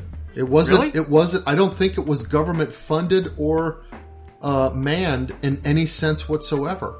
Okay, I see. So the government had nothing to do with this, including this is NASA. All Exactly. Okay. Right. Awesome. Yeah. So if you want to call the guy who piloted a professional astronaut, he's professional, but he's not a government astronaut. Okay. Well, that's cool. It is. And I want to say something about this too, because this is something that probably flies beneath most people's radar. But there will eventually be manned civilian space flights to the moon, to Mars, this stuff will happen. This flight is kind of like a seminal moment in the same way that the Wright brothers flight was a seminal moment. Now, the Wright brothers... Yeah, that's what I was going to say. This is like the Wright brothers. Now, nobody at the time really recognized the Wright brothers flight for the place in history that it now occupies. They didn't. Nobody looked at that and imagined as a result our, transcontinental and intercontinental jet travel and that kind of stuff. But in reality, at the time, there were a number of people who were working on powered flight, and if the Wright brothers didn't do it, somebody else would have done it, probably within that decade anyway. But this is kind of like a Wright brothers moment in both the ways that it's not really quite recognizable for what it ultimately is going to lead to, and in the sense that it's that seminal point that really is going to lead to some very big changes in how we think about our use of the world. Oh, yeah, sorry, I ran out of stuff to say. You'll have to cut this out. Yeah. Okay. All right, back from getting coffee while Danny talked about spaceflight. Yeah, I wish... hold on. My cord came out of the phone, so my earbuds are not working. Hold on. I can hear you okay. There we go. All right. I wish we were going to be around long enough to see that fully develop. I know, that would be neat. So that it's probably going to be in 100 years, and we'll be gone. And I expect I'll be gone in 30 years, 40 years. So yeah, but oh well. Maybe we'll get to watch it from heaven. Back to the Taliban. 3 Taliban members and 2 civilians are killed when a bomb planted by ISIL explodes. So ISIL and the Taliban are they will be rivals now. So right? Yeah, because ISIL and they represent separate caliphates. Yeah. So these people, nobody gets along over there. Yeah. The United States closes the Mexico-U.S. border near Del Rio after thousands of Haitian immigrants arrived, and the U.S. is flying them back to Haiti. Haiti. Yeah. Haiti. Sorry. So this sounds an awful lot like the things that Trump was doing that he got criticized for. Flying people back to where they came from? Yeah, and saying, no, you can't come here. You gotta wait. You apply. There were like 10,000 people. Yeah.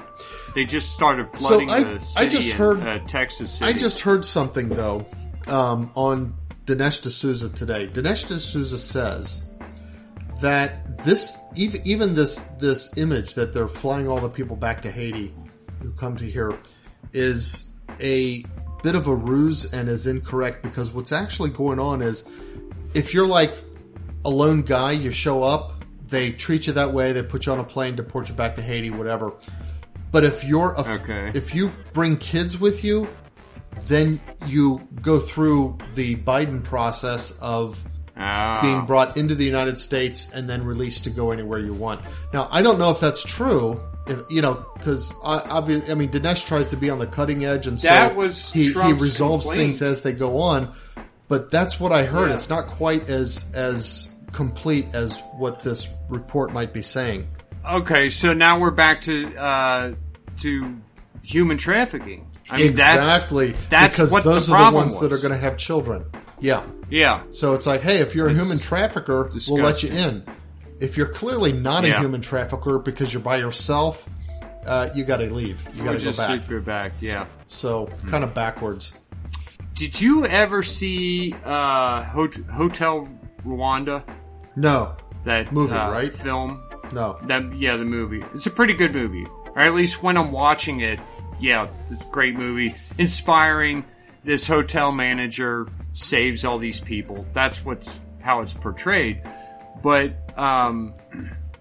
the guy, the hero of that movie, the actual guy, Paul something, I'm not even going to try to say that name, was charged with terrorism-related charges. They don't say what they were. But he's in Rwanda right now facing charges. Wow. I don't know if this is one of those things where he's actually a bad guy and they just made him look good for the movie. Or is he a good guy and this is like a setup or something? Yeah, this is a setup because he's a good guy. So you never know with these things. And we have no way of finding the real Let's track the story as it develops. Okay. All right. We'll start paying attention. I'll do a little bit more research by next week. Michigan governor decides that you're going to build a electrified road to charge wireless vehicles as I guess as they're driving. So how do you? Okay, I understand how you could have an electric vehicle and you could charge it as you're driving on an electrical road. Yeah. How do you pay for the electricity that you've collected? Exactly. I mean, are the vehicles going to have some... is it going to be like you've got to outfit the vehicle with a special electronic infrastructure to be able to detect how much it's collected from the road, and then it has to transmit that up to the state so that they can charge you monthly or something like that? Yeah, it doesn't make any... I mean, if you're going to do it, that you have to kind of have energy flowing through the whole thing anyway, whether there's something there to collect it or not, right? That electromagnetic field. Is that how it's going to work through a wireless sort of? Well, they're saying wireless, so I don't know how else you could do it. I mean, they could do it like with a magnetic coupling, like the way cell phones do. Yeah. So, but like your cell phone, you're charging, when your cell phone's not on it, it's not expending electricity except a little bit to detect the for the detector. Okay, and then it detects, hey, there's a cell phone there, and it steps it up, right? And yeah, then it turns gives on a bigger the field. magnetic coupler. Okay. But even if it were there all the time, I don't think it would.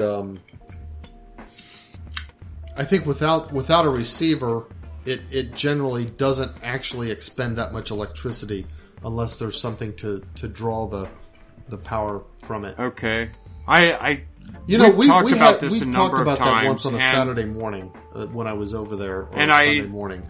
We'll need to go back and talk about that again. Yeah, I was just starting to understand how it works, and then I lost it again. And we're going to the gorge soon. We need to have do that discussion again. I really want to understand this, because what if I had something to charge, and I lived next to the road, and I would just be like, well, I'll just go pull it up on the road for a little while, and then bring it back home. You know what I mean? Oh, that's right. That's right. I mean, in theory, you could do that. So you get free electricity. Yeah. Hell, I'll put a great big thing over the road. Just put a flat thing. Cars will drive over it. But yeah. Nobody would know. I'll right. hide it somehow. And then that's how I'll power my house. Yeah. Oh, well. That's all the news I got. All right.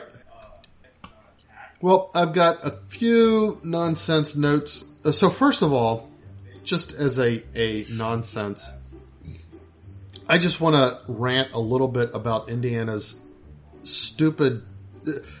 I don't know. Yeah, like what they do now? Are you talking to your kids or to me?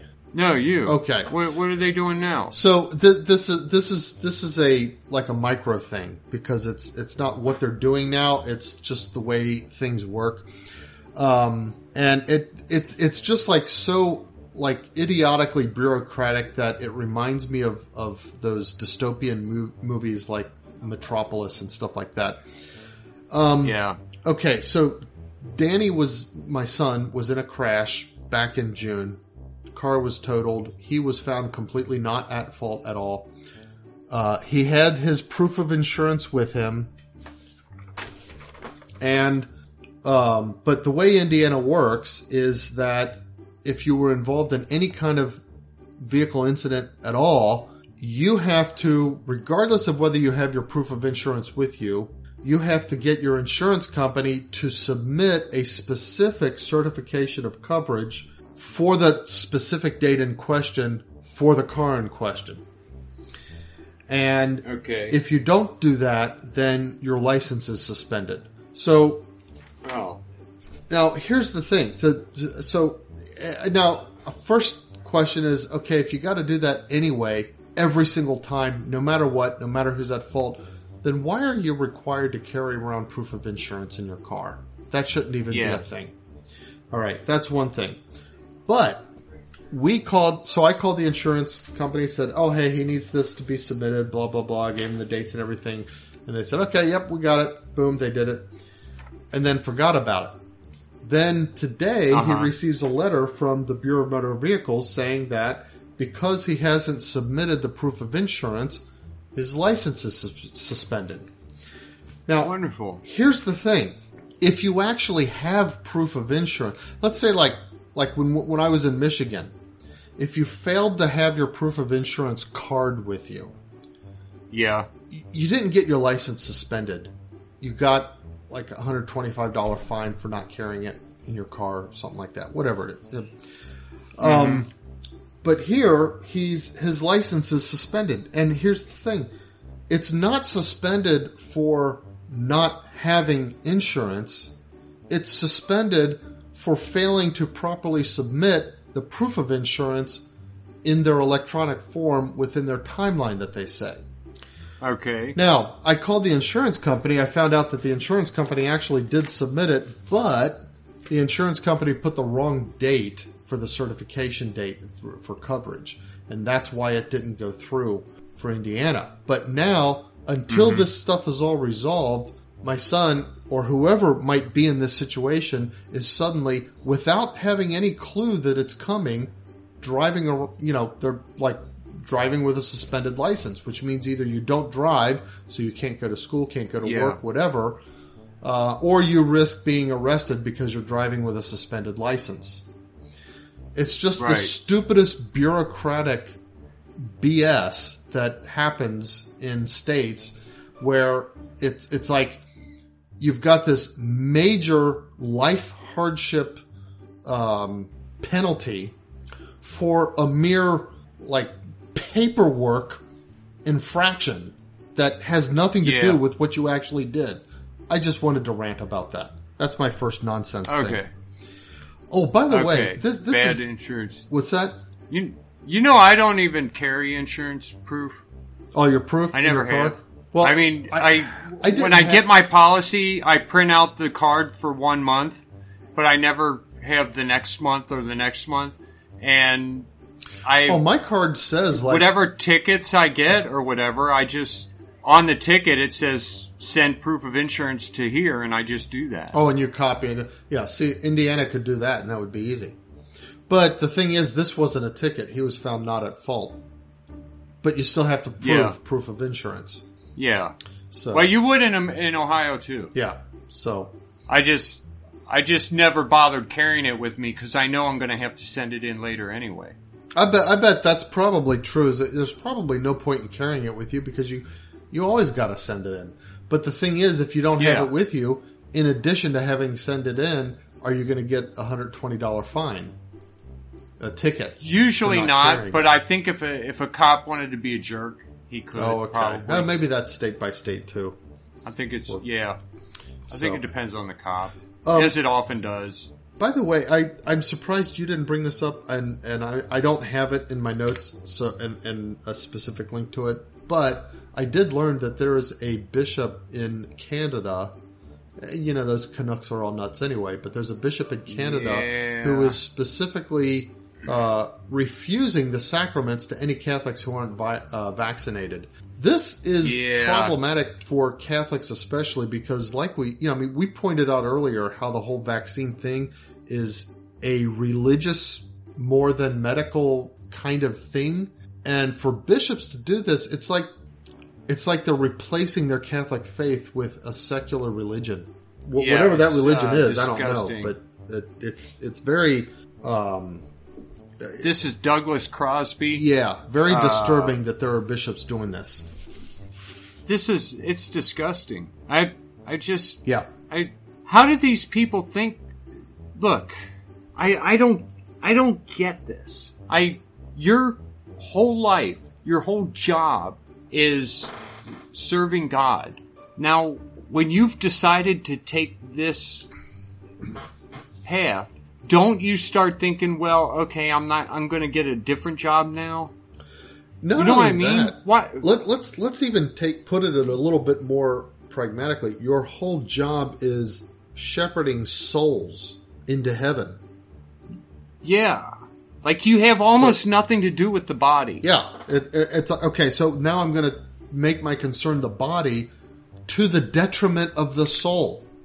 Yeah, I don't know how any bishop who's doing something like this is possibly going to withstand judgment when he dies. Yeah, that's what do they even not believe in it, or is it that they think they're doing good? These are probably the same bishops who either don't believe in, maybe they don't even believe at all, but they probably, if they do believe, they believe in universal salvation. They can't believe. Yeah, they can't believe the teachings of the church if they're doing this. Right. It's just, that's impossible. Doesn't make any sense. So why don't you go get another job? Yeah, I understand you put a lot of time into this. But be honest about it. Quit being a bishop. Go get a different job. You must have made some friends while you were bishop. Yeah. Go touch on one of them. Well, the problem is his friendship probably arose from having authority to spend money in the church. That's true. So, that's not real friendship. So they wouldn't be able to lean on those friends for a job later on. But it's just, aren't you scared at all? I mean, when I do something wrong, I'm in kind of a hurry to get to confession. First of all, because I want to be back in union with God. Like, I want to, I want to get that off my soul. When you're a kid, you worry about it because, what if I die? What if, and then you're like, you're afraid to do things like go on roller coasters and that kind of stuff. But when you grow older, it's like, wow, I just lost my place in the company of saints. They're not around me anymore. You feel that sort of like desolation, that you crave. It's like, don't these bishops have a sense of that? But at the same time, you still do little worry about, like, I sure hope I don't die. Exactly. I kind of trust in God on that one, but still, when you're doing something this deliberately against the people of God, are you afraid of, like, lightning or something coming down and hitting you? Yeah, I think... I don't understand this at all. Yeah, they really must not... the thing is, it's like, you could say the same thing about the priests and bishops that are out there diddling boys and stuff like that. Yeah. It's like, I know. How can they... In fact, there was one guy, when I used to go to Old St. Mary's as a older teenager, and we would go and meet in the building next door for coffee and donuts and stuff. And there was one guy who, he was kind of I almost think it was almost a crisis of faith, but he was asking, he's like, these priests, they go to years in seminary, they learn this stuff, they know the theology, they know the morality, they know that they're going to go to hell for doing this stuff. How is it possible that they still do it? And he was having that kind of a question. Well, I guess it's the same that's question kind of how with I these think bishops of it. here. It's just, you spent your whole life studying this stuff, didn't you? Exactly. Don't you know how bad this is? So, anyway, that's not even on my list. Okay. That's just something that I actually thought you were going to bring it up in your current events, because it's not quite light enough to be a nonsense thing. But anyway, so the next thing though is kind of funny. So in this, I think it's like somewhere in California. This guy, both of these are YouTube videos. So this guy he's this like hippie white guy and dreadlocks and that kind of stuff, and he's giving this forced vaccination talk. It's like at a town meeting where, those town meetings where you come up and anybody who wants to talk is allowed to, but you have a time limit. Maybe it's a minute and a half, 2 minutes, whatever. And so he comes up and he starts out by like whistling and blowing into the mic, and those are the winds of time, and that kind of stuff. But he builds into this like big, and it's clear that he like constructed this ahead of time, that it's not just spur of the moment or anything like that, but he builds into this big anti-vaccine, not anti-vaccine, but anti-forced vaccine kind of a thing. Okay. Now, the actual things that, like, if you could read a transcript of it, a lot of the things he said are probably things we would agree with. But it's kind of it's a performance that it's entertaining. Dorky. But then somebody took that and they started playing like metal music next to it, kind of. Now, I haven't watched. Okay. I heard the video with the metal music, and when the guy's talking, it sounds like he's singing. I don't know. I haven't gone and watched the original video of him just talking, so I don't know whether they're doing auto-tune on his voice in order to make it sound like he's singing or not. I suspect they are. But anyway, I mean, I've included both links, one just to the original and then one to the metal thing. So okay. It's just kind of a fun thing. We should make our own version of it. It's a fun thing. And do a lip sync in there. Yeah, that's right. Yeah, okay. You know how they did that with the Hitler talks? They had all these different lip syncs. Oh no, I didn't see that. That movie. What's that movie where there was a conspiracy to kill Hitler between like 7 guys, I think, and Valkyrie? They came close to doing it. Yeah, that was based on a true story. Tom Cruise starred in it. Yeah, that was based on a true story. I haven't seen it. I'd like to.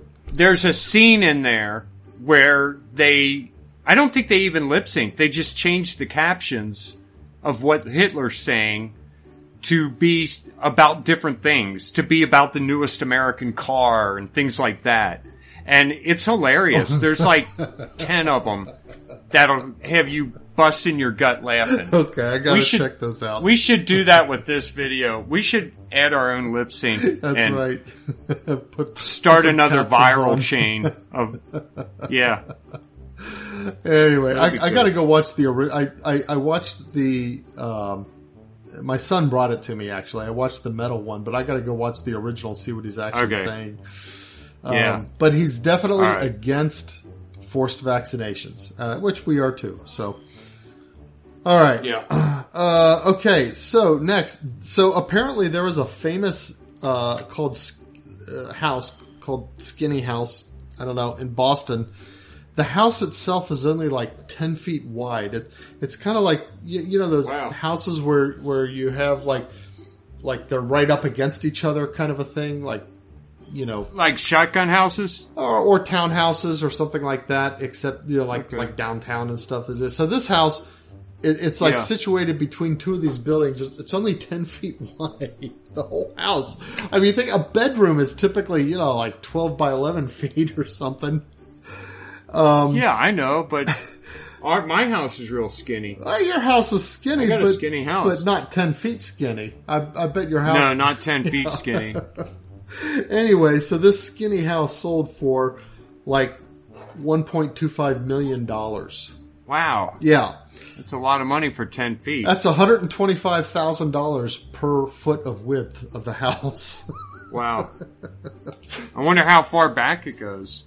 Well, I don't know. That's one of the. It's like, okay, maybe it goes way back, and you know, it's like, okay, this whole big stack. Well, if it's downtown and it's between two buildings, probably not so much. They want that real estate. Yeah, it's probably the real estate that they're paying for. Could be, and in fact, you know, who knows? It could be that they're planning on converting the downstairs into a storefront or something like that. I don't know. Anyway, okay. Next, I hesitated even bringing this on our podcast, but it was just too funny. So apparently, a group of teachers, you know, planning a school field trip, and their normal bus fell through. This is in Massachusetts. So their normal bus fell through, and so they scrambled. This is high school students, okay? So it's not quite so bad, but the only bus they could that they were able to get was a party bus. Which had dancing poles. Did it have a pole? Yeah. Did it have poles? So anyway, how many people is this? Well, it's high school students, so you know, like imagine a class. Like, is it a whole high school class? It's 11th grade advanced placement language and composition teacher. Real bus shortage. It speaks to major there's probably flaws. A small number of kids. I wonder if they had stocked mini fridges. It doesn't even say how many kids there were. It just said that the 11th, you know, high school students on a field trip. Mm-hmm. That would be a cool teacher. The teacher would go down. Well, the teacher's complaining about it, but I'm sure the students are thinking, "Hey, teacher, why don't you show us what those poles are for?" Yeah. All right. Anyway, that's all I got. Okay.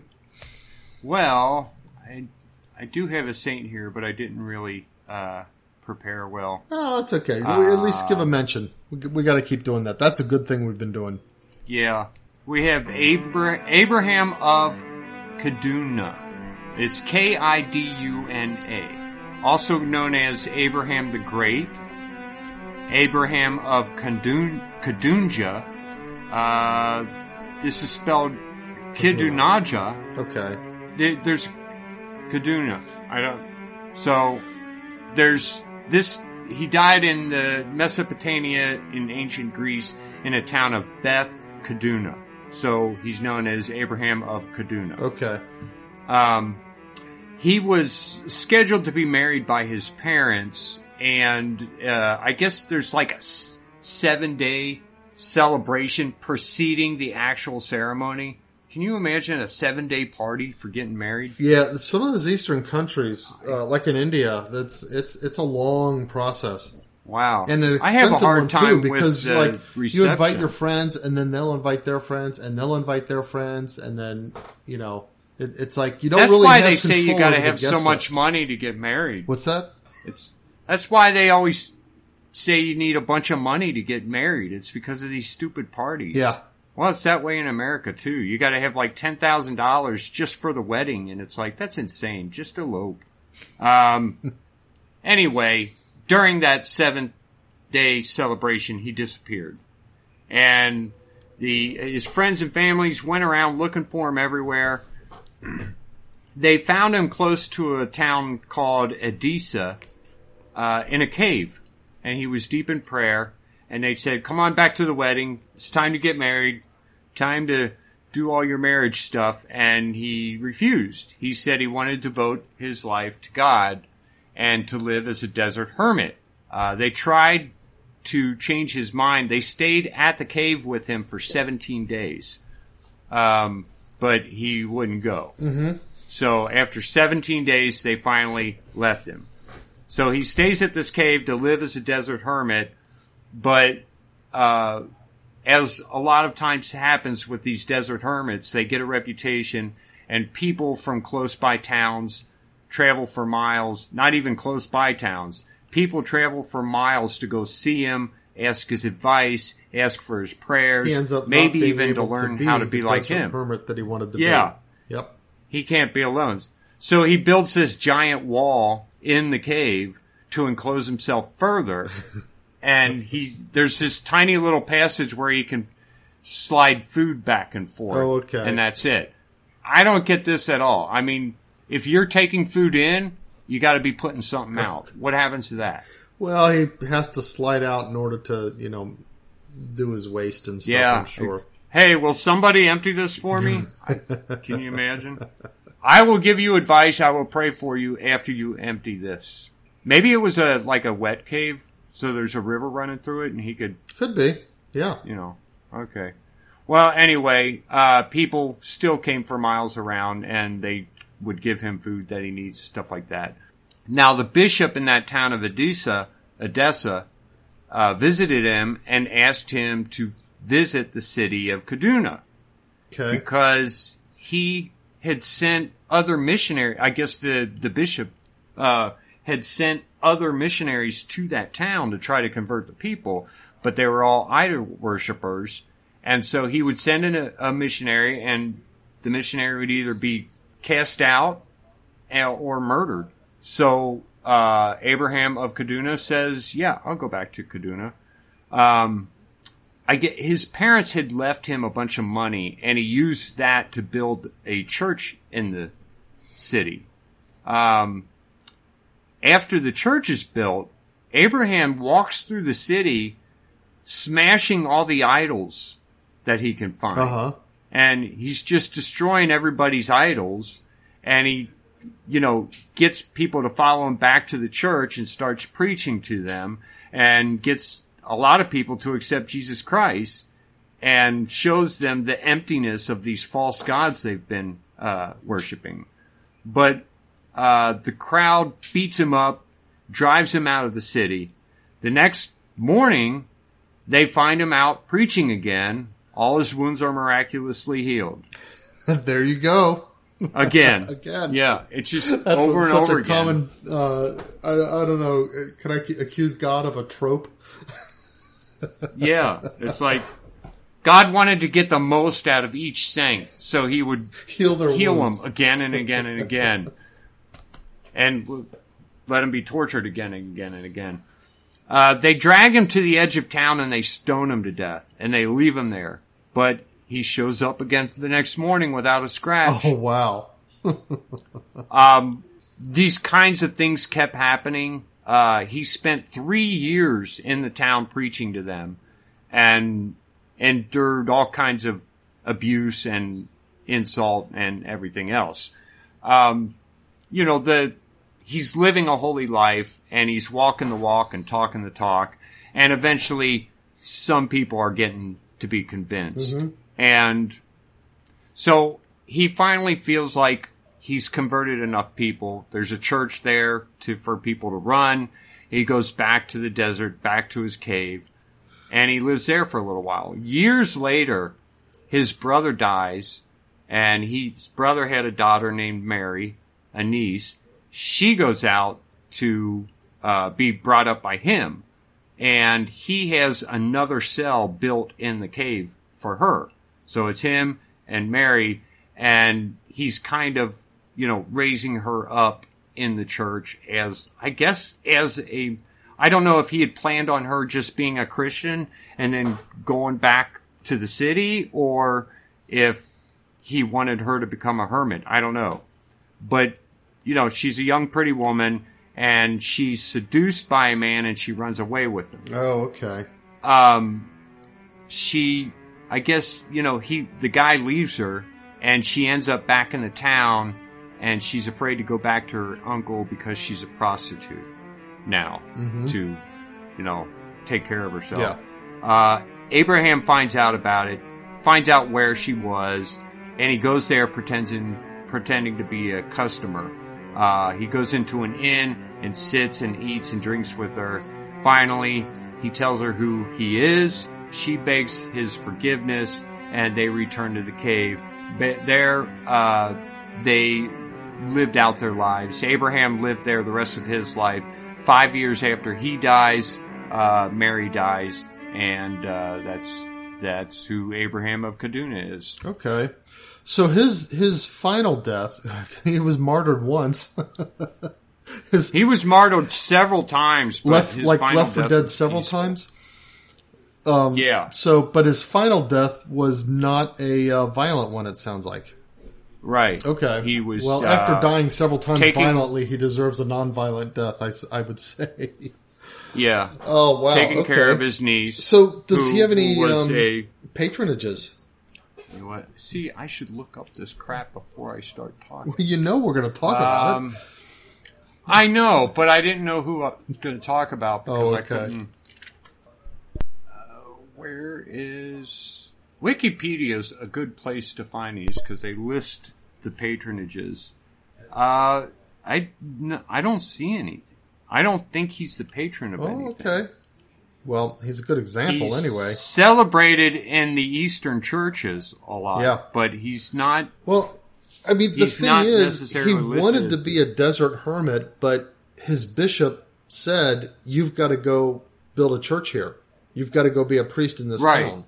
And he did that. And he was committed to that. And he was martyred over and over again for it and suffered over and over again for it. I mean, that's the kind of evangelism we need today, is people willing to So what suffer. You see is you've got a bishop who isn't...